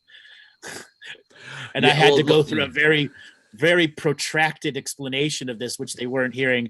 And then I had them play the video actually during the session. And at that point, it was a massive deprogramming of their ideology. Yeah. This person had basically starved because they'd become such a bad vegetarian that had starved themselves into anemia. Oh, well, hopefully they get better. Because there's very quickly the a scientist walked in, lit a match near a plant. They freaked out, and then I think the next day he just walked in and mimed it, and the plant freaked out. And then the day after that, he just walked in, and the plant freaked out. Yes. So, they're a level of consciousness. Yeah, there's a consciousness and an awareness and a feelings and emotions. Yes. I don't know if it was global, but we had an ad here in Australia where someone was peeling an orange using a knife, and every time he put the knife into the skin, the orange would scream its head off. Yeah. Yeah. Quite funny. Yeah, this is the vision of the plant showing emotions. Robert Scott up here. I was going to say what the right. How it reacts to the stimulus. Okay. So let's kind of final thing on the competitional based sports. Entertainment is a universal type of experience. It's just when you reach a level of extended lifespan and traveling through the galaxy and the universe, you really have to find something that motivates people out of the doldrums of experiencing infinity all the time. Yeah. Okay. So sports can be a high moment in those long moments of awareness. Now, is this playing sport or observing sport, or both? Both. Okay. Both. Because I on a human level, sport is pointless unless you're playing it. Because but I would say it's different. Obviously, off planet. Well, the thing is, planters don't have much of the age limitations like we do. Just because you're a senior citizen Pleiadian doesn't mean you're fit as fuck. Okay. Yeah. Okay. And can tackle and beat the shit out of just about anyone. Okay. Did you see in chat? I Pleiadian. I like that. Pleiadian. Yes. Oh, okay. Cool. Do the I don't know if the Octurians are still about. Do they have any questions for the chat? Let me zone in here. Do they have a questions for the chat? Because it's slightly. It's a unique experience of like we're in contact with the Arcturians. Yeah, the comedians. You have any questions? What? Can we talk to an ambassador or a scientist? So, I guess that the nature of their question is, Okay, comedy is a universal experience, but human comedy is not a universal experience.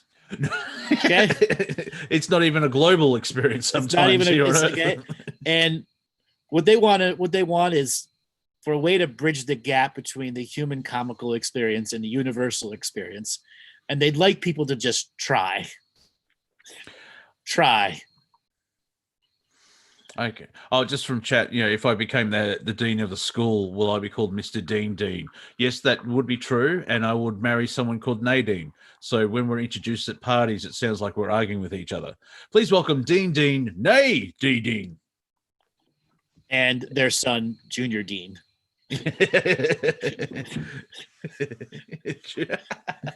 Nice. So yeah, exactly. I wrote that 10 years ago. Junior Dean the third. Well, let's have Monty. How about we take some callers? Yeah, all right. We've got about 20 minutes to go. So Okay. yes. So for those that are here in the chat room and want to call in and talk to us, go ahead and raise your hand. If you are listening on any other device in any other place and want to be a caller, you must be in the Zoom room. Right now, we see just a few paltry people raising their hands.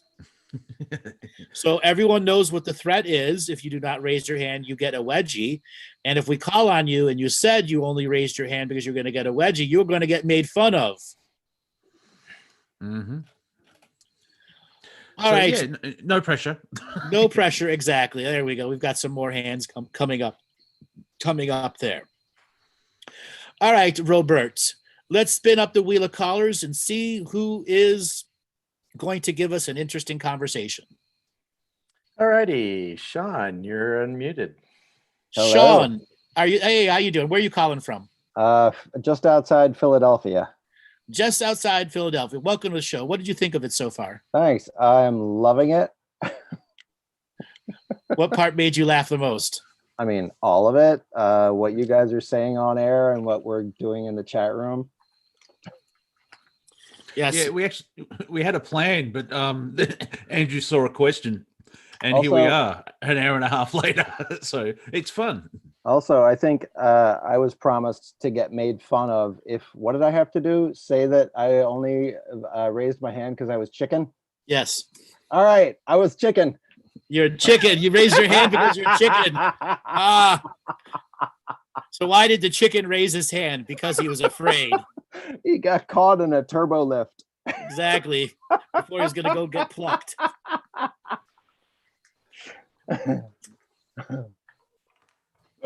Yes. Stupid Boom, cat. boom.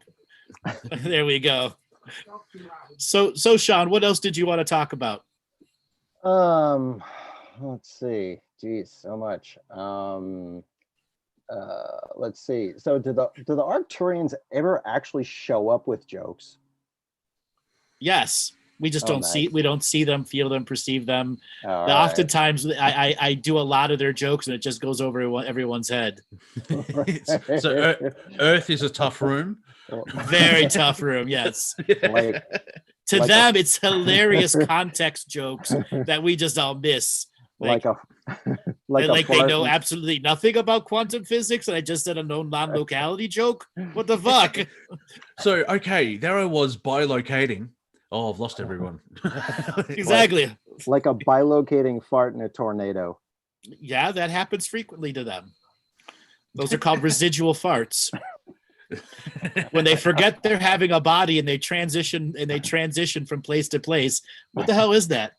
Holy fuck. Who smells? Bob, is that you? I'm just laughing at yeah, there's an Octurian called Bob. He's the same backwards as forwards. Yes. Well, I name all my aliens Bob, and they get mad at me for that. All my angels, everything, they're all Bob. You're connected to the infinite and your creation of limited imagination, and you call me Bob? Uh-huh. Yes. I've had many arguments with the infinite creator beings because generally they don't want to be named because it makes it even more difficult to connect to it.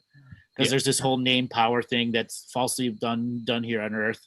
Yeah, Anyway, labeling, so yeah. no, so I'm just going to call you Bob because I need to have a name-based reference for you. And then they like, after a few minutes of contemplating the higher powers, they realize the facetiousness of me naming them Bob. Wait a Yeah. minute. Yeah, wait a minute. Hey. I mean, if you want to go Joe Biden, you can't really go, the thing every time you're talking. Right. It's not like I'm like, you want to be Donald Trump? Don, yeah, but because you got to have that pause. It's like, so I'm talking to, the thing, and it says, like, because it's two, Bob, so much shorter. Yes. So I name all my contact beings Bob. Nice. This is Bob, and this is my other brother Bob. Yeah. And there's a collection of Bobs out there who don't have the same affinity for Andrew that they did before. Here, Bob, can you just tread water for a second? The image of like there's a whole civilization where we are not allowed to tell us your name. All right, you're a Bob. Wait, okay, hang on. Don't we get to choose our name? We welcome the Octurians and the Palladians, and Bob's here. Hello, Bob. It's a free will universe, but your name is Bob. Your name is Bob. Yep, your name is Bob. Forever will you be known in the Akashic record as Bob. And you might be related to Beelzebub. Uh-oh. Yeah, the nephew that went wrong, yeah. Yes. It's like being John Bob of it, right? Exactly. Or being Bob Malkovich. Famous Bobs through reality. Well, there's Bob, and then there was Bob, and or if you've seen the movie What About Bob, Richard Dreyfuss actually makes a Freudian slip. What about Boob? I mean Bob. I'm sailing as he's strapped to the mast. I was just thinking about the Tourette's scene earlier today. Oh yes, that's fucking hilarious. Beautiful. So, something else the Octurians, people were asking about, do they watch YouTube and stuff before? And the answer is no, they despise YouTube, actually. They despise how social media is so destructive. And they have their own dark comedy about our social media systems. Yeah. That would be scary, having an enlightened civilization has dark comedy. Ooh. Right. That would be intense. The Arcturians' dark comedy versus Grumpy Cat. Yes. Exactly. The Arcturian dark comedy will win. They have human jokes, don't they? How many humans does it take to change a light bulb? Those don't work in their society anymore. It really has to be something snappy about what humans do fucked upness. Where do I start? Exactly. Where do you start? Exactly. Humans in their odd mating rituals. Yes, they spray paint their face and then go to a darkened room with loud music, flashing lights, and get inebriated and try and find a mate. And they wonder why these things don't work out. There was a great Far Side cartoon about the mating calls of different animals, and after the chica chica chica of like the cricket, and then it ends on the bar guy going, "Hey baby, hey baby, hey baby." I like the one with the what dogs are really saying, and they're all saying, "Hey, hey, hey, hey." Yes. So one of the things that they have their poke own fun at is the pre-ritual grooming and preparations, the primping of themselves. And they've made lots of joke of women who wear eyelashes that are like awnings. It's like, eyes are the window to the fucking soul. Why the fuck are you covering them up? Is it sunny out? Like, is it a hot day? The shades are down. Yeah, like giant tarantula spiders on their eyes. Like fucking... You can hear air move when they blink. Exactly. Wow. Yeah, the eyes are the windows to arachnophobia. There you go. Exactly. Eyes are the windows of arachnophobia. All right, Sean, thanks a lot for calling. And we're going to take our next caller now. Thanks for having me. You're welcome. All right, Robert, let's spin up the wheel of callers and see who is next. Hey, Tanya, you're getting a signal to unmute. Tanya, are you there? Hi, you guys. This is Tanya and this is Cynthia. Hey, We're just hey. hanging out Hi. for time. listening to Wait, y'all. where are you guys calling from? San Francisco. San Fran. San Francisco. Welcome to the show. What do We you all right. pray for you. What do We you all think? pray for you. Uh-huh. What do you think of the show so far? Oh, we're having a good time. Love We're it. cracking up over here. So good to laugh. What are you guys laughing about? What are some of the things that have jumped through on you? Well, what we were just laughing about were the big eyelashes. Are you one of those awning wearers? Nah, Nah, not so much. no.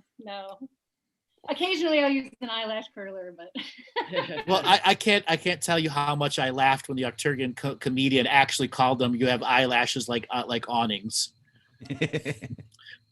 my friend is an awning installer, so he would crack up at that too. So it has a personal meaning to you. Oh, Oh, there you go, Robert. Yes. That's right. So chic. So what did you have anything comical you want to tell us or anything you want to share with us or anything you want to talk Well, about? so Cynthia has a question. Okay. well, yeah, I've had a question for a really long time. I've been hearing about 3D and 5D, and I was wondering what happened to 4D. 4D is the awakening, Ah, where It's like a time bridge? time no longer has the same relevance to what it did before. And you go through the journey of detoxifying from time itself so that you can exist on many timelines. And then you earn fifth density or fifth dimension as part of the journey of not accepting one time as your soul frequency. It's a transitional period area. Right. mhm. And of course, yeah. If I'm in 5D before you, I'll be handing you a 6D bus pass when you get there, just to freak you out for it. What the hell? Hey, why does 6D have a bus to start with? And why do you need a pass? Yeah, exactly. I can bilocate anywhere in Cosmos. What do I need this fucking thing for? Oh my gosh. Great. Is 4D kind of the heart area, the heart space? Not really. It's more of a disassociation of Roman numeral time to owning you. Hard space is always a part of the journey, especially in third dimension. Fifth dimension, there's a lot more heart stuff opens up to you. Fourth dimension is about accepting that heart space is what's created everything. Even the fourth dimension is still through the creation of the heart, but it is meant to experience time as a heart and non-heart expression. But time's not actually rigid though. It's not stuck in stone. Time can be fluid though. Yes, very Yeah. fluid. Yes. So you can start creating time, and I'm sure you've had, like, I use the example of if I do 5 minutes of comedy on a stand-up stage, I can, if everyone's on point and enjoying the jokes, time just feels like my set goes for 10 seconds. But if I'm bombing and it sucks and no one's laughing, I could stretch that out to an hour and a half, even though it's 5 minutes. You've had moments where, if you had a teacher at school, now we're going to talk about the wonderful, exciting part of Shakespeare. And you and 45 minutes is just like 4 months. And then you have those teachers which are human, and time flies when you're having fun. Yes, it does. So, ladies, you have anything else you want to talk about? Well, we were talking about Earth earlier and how from our perspective, we see it as a giant flushing toilet bowl where we're clearing up all this karma. And okay, here we go back to the poo. But Life is Cynthia better was after a saying big poo. Cynthia was saying that this week was like a diarrhea explosion. Yeah, like last week, everyone seemed like they were having diarrhea explosions all over the place. Freaking out. And It's gonna get a lot worse the closer it gets to the election. Yeah, it Yeah. seemed, just even driving over the Bay Bridge this morning and just kind of watching kind of behavior, I thought, it's good time to kind of stay under the radar for a little bit. Mhm. Well, the amount of people who are going to having their personal meltdowns between now and the election is going to be very similar to those who had their meltdowns just before 2012. Okay. Mhm. If you remember being back in 2012, the amount of people who were like full on meltdown before 2012. Mm-hmm. Okay. And the same thing's going to lead up to the election.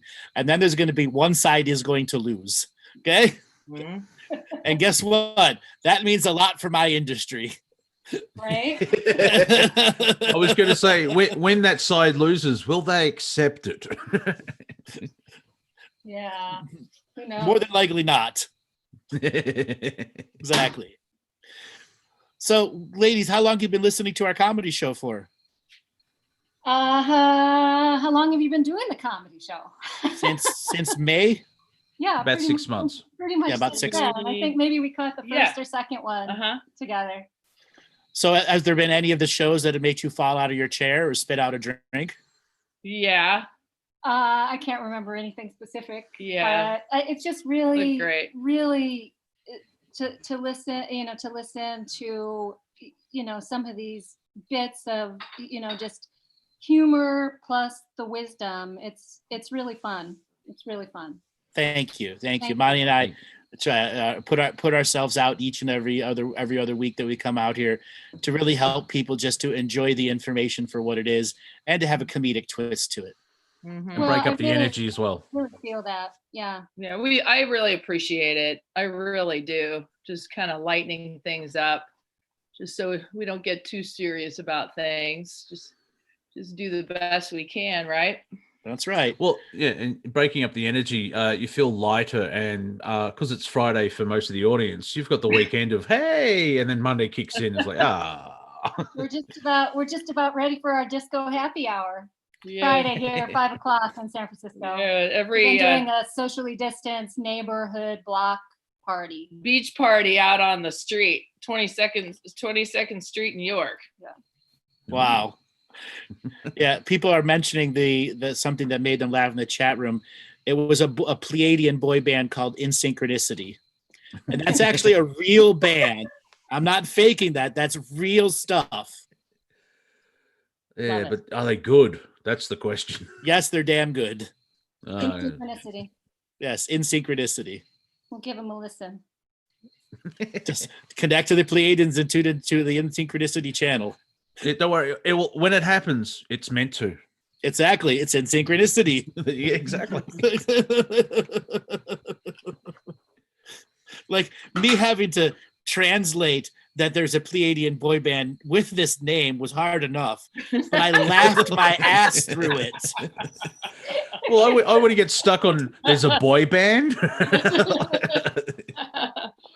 I was stuck on that, the boy band, and then I realized it's not like 5 or 7, it's like 70,000. That's a large state. Did they do dance routines? Yes, they do dance routines, they do all that. Big holographic shows. That manager must be like a god for that band. All right, yeah, I called everyone. Took a while, but we're all here now. Can we see him if we print him out with the dot matrix printer? You can try. Everyone was kung fu fighting. Yeah, that would be an interesting film clip of 70,000 people. I'm looking I would. forward to those intergalactic golf games. Looking forward to that. Oh yeah, those could be quite fun, And I said before, dodging predators and stuff, that's to hone the many other skills that you can learn while doing a sport. And it just sounds so fun. Maybe we'll all be on one of the same games up there. Well, I have always said, as soon as the awakening comes, I'm going to get my galactic cruise ship and go on tours all over the universe, and you're all invited. Yeah, I'll be your caddy. I'll just drink something in the buggy and go. I wouldn't do that. See, told you. We'll go to 20 new worlds of every month. Sounds fun to me. Exactly. And you could take 5,000 years off and come back and feel like you never left. Stop by at the restaurant at the end of the galaxy. That's right. So long and thanks for all the fish. Exactly. So long and thanks for all the fish. People have been asking that over the last couple of weeks. Has anyone checked on the dolphins? Because the world's getting a bit crazy. Excuse Aryans. That's good. So, girls, is there anything else you want to talk about? No, I just want to say how much I appreciate both of you for having this. It's really Thank you. Thank you so much for calling in. Thank you so much for putting some time and having some fun with us. Love you guys. We appreciate Thank it you. a lot. You're welcome. Take it easy. All right. Take care. You too. All right, Robert, let's spin up the wheel of callers and see who is next. You did. I don't think the question came around. Yes, it did. We hear We you. heard that. I guess we better mute our mics. Hi. Hello, how are you doing? What's your name and where are you calling from? I'm under pseudonym Eve. Wow, I can't believe I'm on air, and I'm from Alaska. Welcome to the show, Eve. How are you doing today? Good, thanks. What do you think of the show so far? Wow, I'm loving it. I have so many questions, and I forgot all of them. So have we made you laugh tonight? Oh yeah, tons. Well, anything you remember?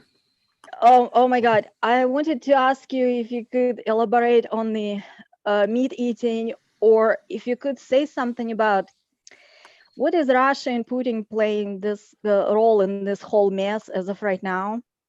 Because it seems to me, United States going the way of Russia, and Russia looks kind of the way of, you mentioned France, the way they were back then in this whole mess. I don't know if it makes any sense at all. No, it does make sense. What's happening here in the United States is the breaking down of patriotic barriers and bonds, where the patriot is no longer oathful to a single office or a single organization that was never a beneficial organization in the long term. Now, when the Russian system went down, it was as much as an economic need for the system to go down and reform itself, and allowing the natural corruption that already existed there to reform the government within the oligarchs' wants, needs, and desires. Here, we have the oligarchs being broken down and being replaced by tech giants and corporations, where oligarchs and old money will no longer run the way the system is going to be done. So it's a very different battle between the old guard and the new guard, and they're trying to break down the patriotic systems of the government so that there's no single ownership of power anymore. So they're fractalizing. Yeah, fractalizing. And so it can take whatever, the rest of our lives, right? Well, the rest of the world also has to react to America going insane. Okay, Laughing is a good start. America has been the bully on the block for a long time, and the rest of the block can go, hey, the bully's beating itself up. Let's bully-proof ourselves now. Okay, let's not use petrodollar. There's a whole bunch of things the rest of the world can do while America's going insane. So it's more equilibrium between America and the rest of the world? But some form of equilibrium can be done. Yes. Yeah. Which is kind of good, because you don't want one country sort of leading the way. You want the whole planet to lead the way type deal. Right. And you have to realize it's the G8 or the G20 really that determines just about everything that goes on in the global narrative. And just because America is going crazy and the 19 members that are left of the G20 aren't doing anything to make themselves America insane proof. Okay? Because they're so intertwined with all the other systems. But there will be a journey of insane proofing countries, and it'll determine if, what's going to go on in the American election. Because many of the rest of the countries are going to follow whatever happens in the United States. They're going to mimic what's going on in their governments, no matter who wins. Okay. Well, do you care to predict something? who wins, who loses, what's going Oh, I've given you know? I've given many predictions. Yeah, Mhm. what's today's prediction? Because Today- tomorrow. what's Okay. So I have said in the past that Trump wins until really Biden does something to truly attack the narcissist. That hasn't happened. So it still puts it on for a Trump win in the popular vote, but not in the electoral college, Oh my. which is the greatest disaster that could happen.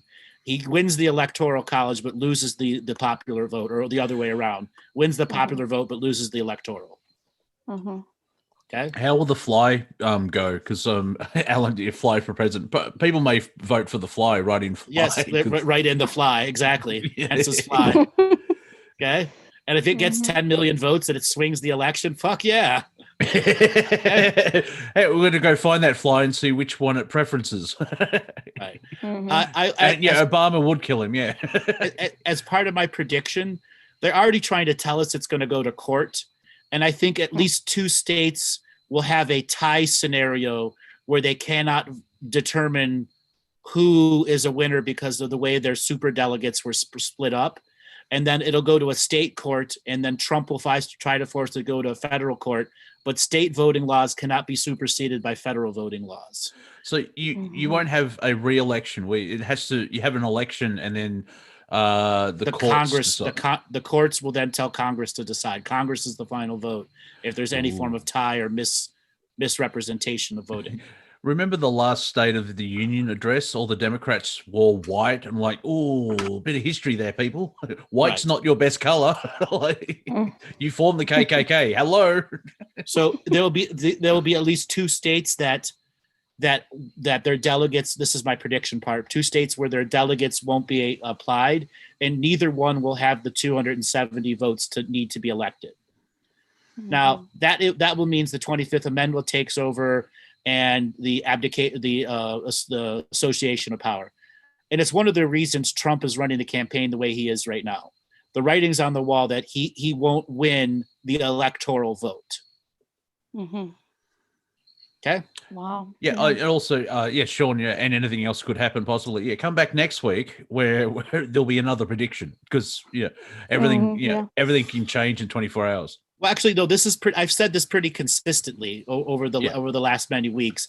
But the difference now is Biden can't gain a win over Trump with the popular and electoral. There's no Democratic landslide. Period. That's completely gone, in my view. Mm-hmm. Mm-hmm. Well, that's one thing from the debates. They're not winning new voters. They're just sort of energizing their own base. Well, the debates have always proved that. The debates never influence voters because usually they're very boring ass things that people turn off after 10 minutes. Yeah, fair enough. Yeah, well, yes, I believe that. I had to watch it for my show. And I'm like, God. Okay, Google or YouTube some of the older presidential debates and vice presidential debates from the Obama and Clinton eras, and my God, you snore fests. Okay. Or don't. You have that sounds like torture. I want to add one more thing to this prediction thing. We say every day it's going to change. What I'm looking at is lines of potential. There are other lines of potential that have somewhat of an equal value to what I've been saying, but the only way I could describe it, it's much more of a long shot. A lot of things have to stay solid for that to happen in a very mutable world. As an example, Trump showed COVID-19. What if the day before the election he has to go on a respirator and then wins the popular election and loses the votes, but still on a fucking respirator? Yeah. Mm-hmm. Okay. I was good. Guess what? Yeah. Nancy Pelosi would then become the vice president. Right. Okay. I do have a question for you, Andrew. Given there's usually an October surprise and it's 2020, what level of surprise are we talking about here? Well, we've already had the surprise. Oh, okay. Well, that's surprise. Right. Surprise is we made it to October. We're still on lockdown. Surprise. Yeah, you've made it to October. Welcome to the 10th level of Jumanji. Yeah. Okay. So there's no more bigger surprises than coming out. We made it. Still in Corona lockdown. Yeah, cancel. Christmas is cancelled, so yeah. I believe New Zealand's voting today, and there's a Queensland vote coming up as well. And it's. I'm glad we're all here, and I can't wait till it all ends. So when you go through traumatic times, that you get to a point like, oh, I'm glad we went through that. But in the middle of it, it's like, no, stop. Mm-hmm. So I'll make another somewhat comical presentation here. Both left and right have highly polarized their positions. So no matter who wins, doesn't wins, neutral breaking, there's going to be massive meltdowns in left and right wing media because they all know their jobs are on the line. Whoever loses, a lot of people are out of work. A lot of people are out of work pretty fast. That's what I'm sensing as well. Is like I've sort of described it, and I'm sure you'll say no, but it seems to be like the New World Order's doing its last push. And it's if Trump gets in, we hopefully will see a bit of a cleanup. But it doesn't mean Team Dark's lost, because I'm sure they've planned for all this type of stuff. So there will be a major shift after the election, however it ends up. I'm not poo-pooing what you're saying. It doesn't matter who wins. Either way, the cabal has been kicked in the cabals. Okay. Yeah. And it will take time for them to recover from that nut shot before they try to enforce the next set of personalities they want you to be their savior. It's like the Prime Creator, instead of doing got your nose, it's got your testicle. Wham! Exactly. Wham! Take that, bitch. Exactly. How fast are you going to recover on that one? Oh, you're going to go on a debate stage right after that? Oh, I've got to sit down. Oh, do you have an ice pack? Oh. Exactly. So, yeah, fun times. We just have to get through it. Mind you, the whole thing about time, here it's the 10th of October, and 3 weeks, just over 3 weeks till the election, where it's going to go really quick, but each day is going to drag out. And that's the interesting thing that most people have experiencing, that time seems to be running on two different levels, where the days are long and the months are short. I don't know. It's kind of different for me, though. The months are long, but the days are short. It's more like it for me. Yeah, but we're all individuals. Yes. All right. I'm gonna say this next little prediction thing, and this is just me in a total funny, comical sense, yet using a bit of the Akashic Records for truth. All right. So our election laws have been grossly violated this entire political season. They're both sides are pretending like none of the election laws even exist. Okay, like none of them even exist. And if we come down to having more than 2 states where their electoral college votes are up in the air because of voting improprieties, voting this, voting that, voting this, voting that, there can be a very high chance of whistleblowers in the voting system that could take down the entire deep state. Ooh, the entire nice. Deep state, yes. And then there'll be a lot of people that are going to be Epsteined very fast.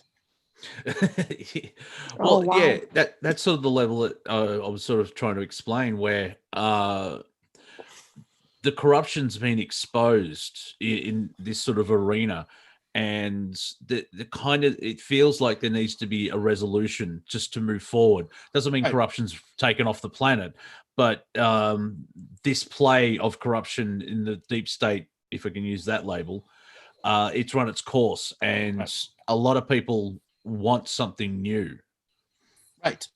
Especially when you have, people like the main big 5 banks telling you who's going to be president. Like Goldman Sachs came out last week with their investors report saying Biden and the Democrats were going to win by a landslide, and you need to adjust your portfolio for this before the election. Now, is that a form of projection, where it's like they're using their AIs? They're using their AIs and everything to get investors, because it doesn't matter who's in power; the banks still make money. Yeah.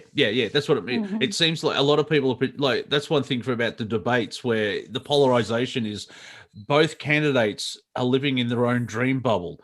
it's strangely enough that the Democratic ones, you can just like actually look at information and their bubble just completely crumbles because they're lying through their teeth, basically. So somebody was asking any predictions for Europe. Yes, the country of Denmark is hiding some massive, massive scandals that will affect the whole EU. And it's a matter of there's going to be a European version of WikiLeaks formed just for what's going on in Denmark. I've got one question. Is Lego okay? Lego is fine. Yes. Okay, good. Yeah, all right. Because you need some stability in this crazy world, and you want Lego to be there. Right. And the story has been suppressed over the last 6 months of some of the internal government memos relating to European Union dollars, shortings, manipulations of currency, and it will be one of the things that tries to force Britain back into the EU and make sure that the pound is fully integrated into the EU. Oh, okay. Now, is the Danish royal family involved at all? Because one of the princes married a Tasmanian, so there's that Australian connection. So the entire European royalty is in on a very unique economic conspiracy where they have founding shares in all the major tech companies all over the world. So they're old money. Yeah. And European old money is going to be challenged with the European new way. So yeah. Like Europe's had a hard time with illegal immigrants and refugees and the yellow vests protests are still going on. That's coming up to its second anniversary. Yeah, and the media completely ignores it. Right, something like that. And I was saying Denmark, and then there's going to be some major scandals in British banks, almost on par with what happened to the Icelandic banks. Ooh. Now, it'll be interesting to see what happens after, because Iceland kicked them all out and fired everybody. Right, and then their president was one of them. They actually just fired everyone. The people just fired. You kicked the banks out and fired all the government, and then they had a lottery. Mind you, there are only 300,000 people, and they live in Iceland. But Iceland was sort of a model of like, see, you can tell these people to stick it. Right. Now, there are some other European scandals and that can come out that are similar to what happened in Detroit, the poisoning of the water.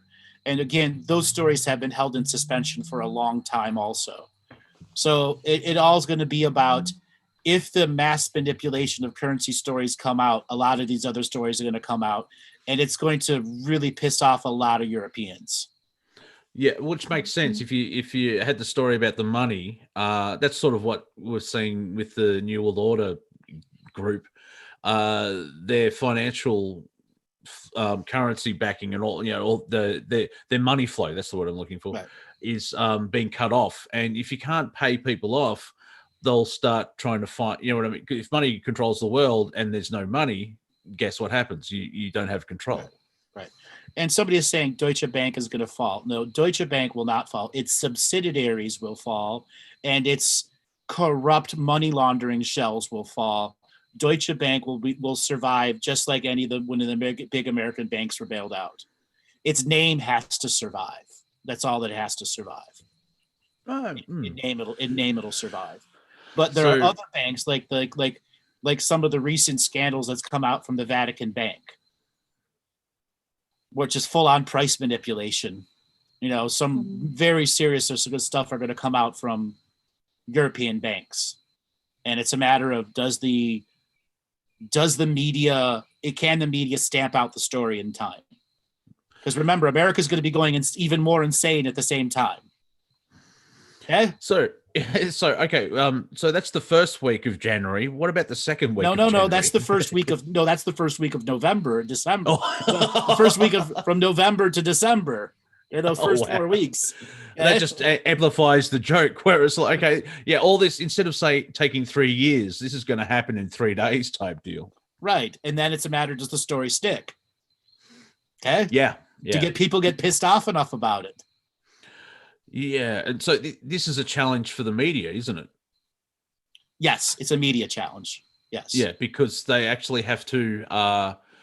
They'll report it because it's a big story, but then the higher ups will say, "No, stop it." But by then, the genie's out of the bottle, and the public will know, and all that type of stuff. So also, European news. 35% of all European news broadcasts are about what's going on in America. Yeah. Okay. And there's only so much things that Europeans want to hear about Americans. Okay?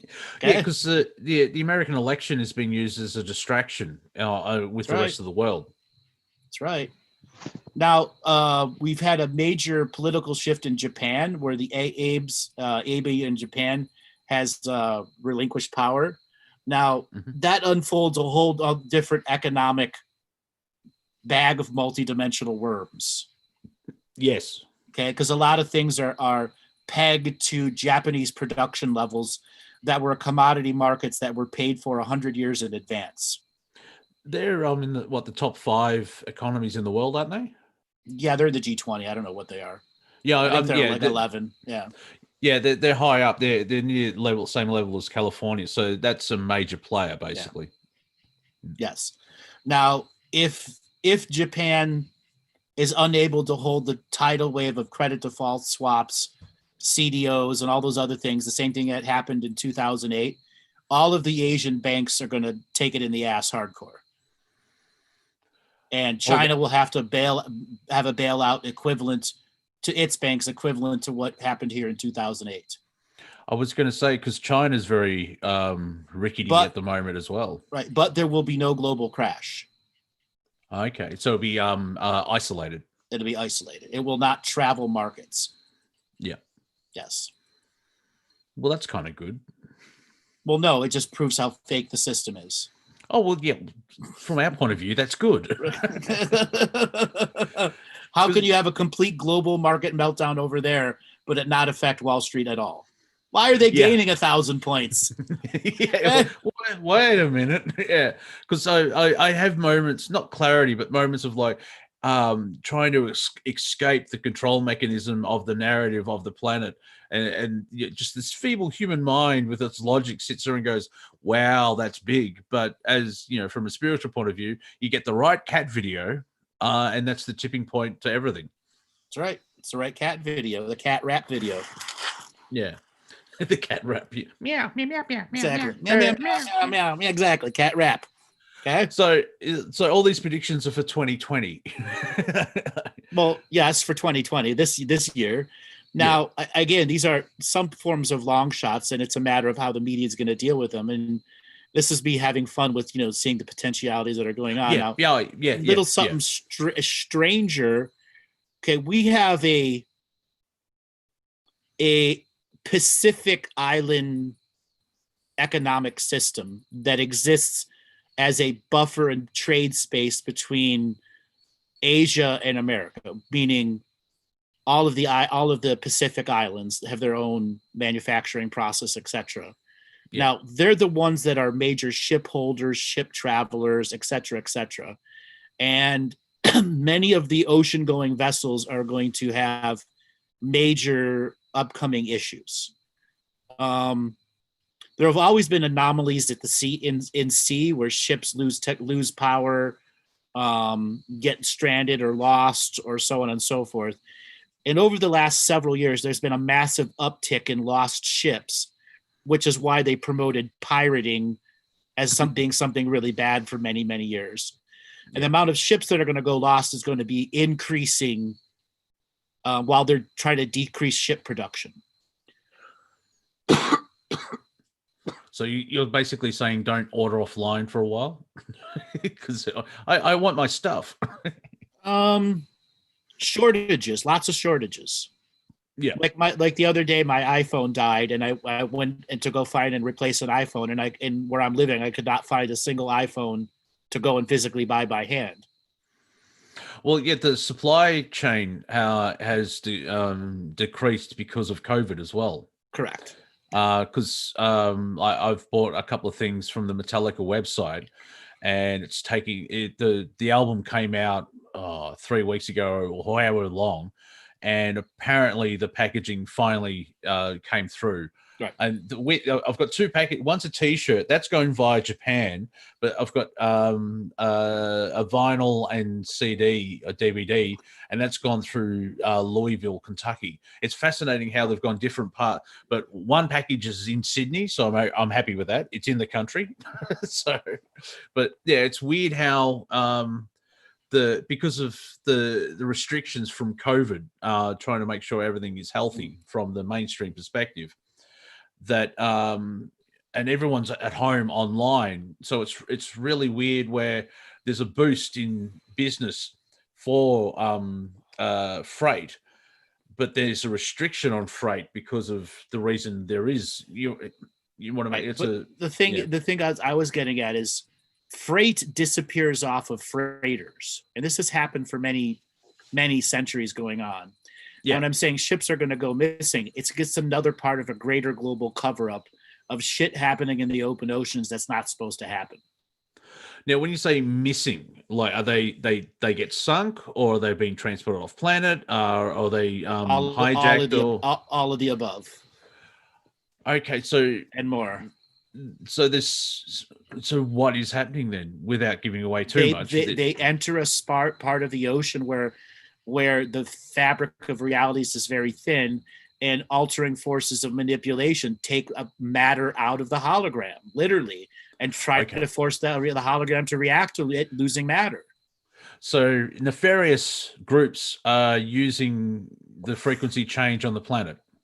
Yes, kind of like a global Bermuda Triangle effect. All right. Okay. Sounds fun. Okay. Now, some other things that we could have in the run-up and post part of the election, no matter who wins, is major scandals coming out of the closing of the movie theaters. Yes, yeah. Okay? Because Hollywood's freaking out. Right, because it all comes down to contracts, lawyers, like law firms in Los Angeles now are getting booked up for the next 5 years for the amount of lawsuits, contract lawsuits that are going to be coming out of Hollywood. Yeah. One sort of good thing out of that is with lockdown has just proven that all these actors aren't essential, and they're freaking out. Yep. Because they're not getting that energy exchange of premieres and going on Ellen and everything else like that. They're stuck at home doing really strange voting ads. Have you seen that voting ad? Yes, I have. It's strange as fuck. Yes. Yeah, I know. It's like, go out and vote for Biden. And, like, I'm naked. And I'm like, this is why actors should not be filmed by smartphones. They're not built for it. Exactly. Yes. All right, Monty, we've come to the end of the show. Why don't you give people a way to get a hold of you? On YouTube, it's Wafer Thin Entertainment, and this show will be repeated in a week. Also on Facebook as Monty Dean, on Instagram, Monty.Dean, as well as Twitter, which is @RealMontyDean. And you all know who I am. You can go to my website, andrewbartzis.com. Check it out. We will be back this coming Tuesday for another adventure into consciousness and reality. All right, everyone. Have a great night, and take us away, Robert.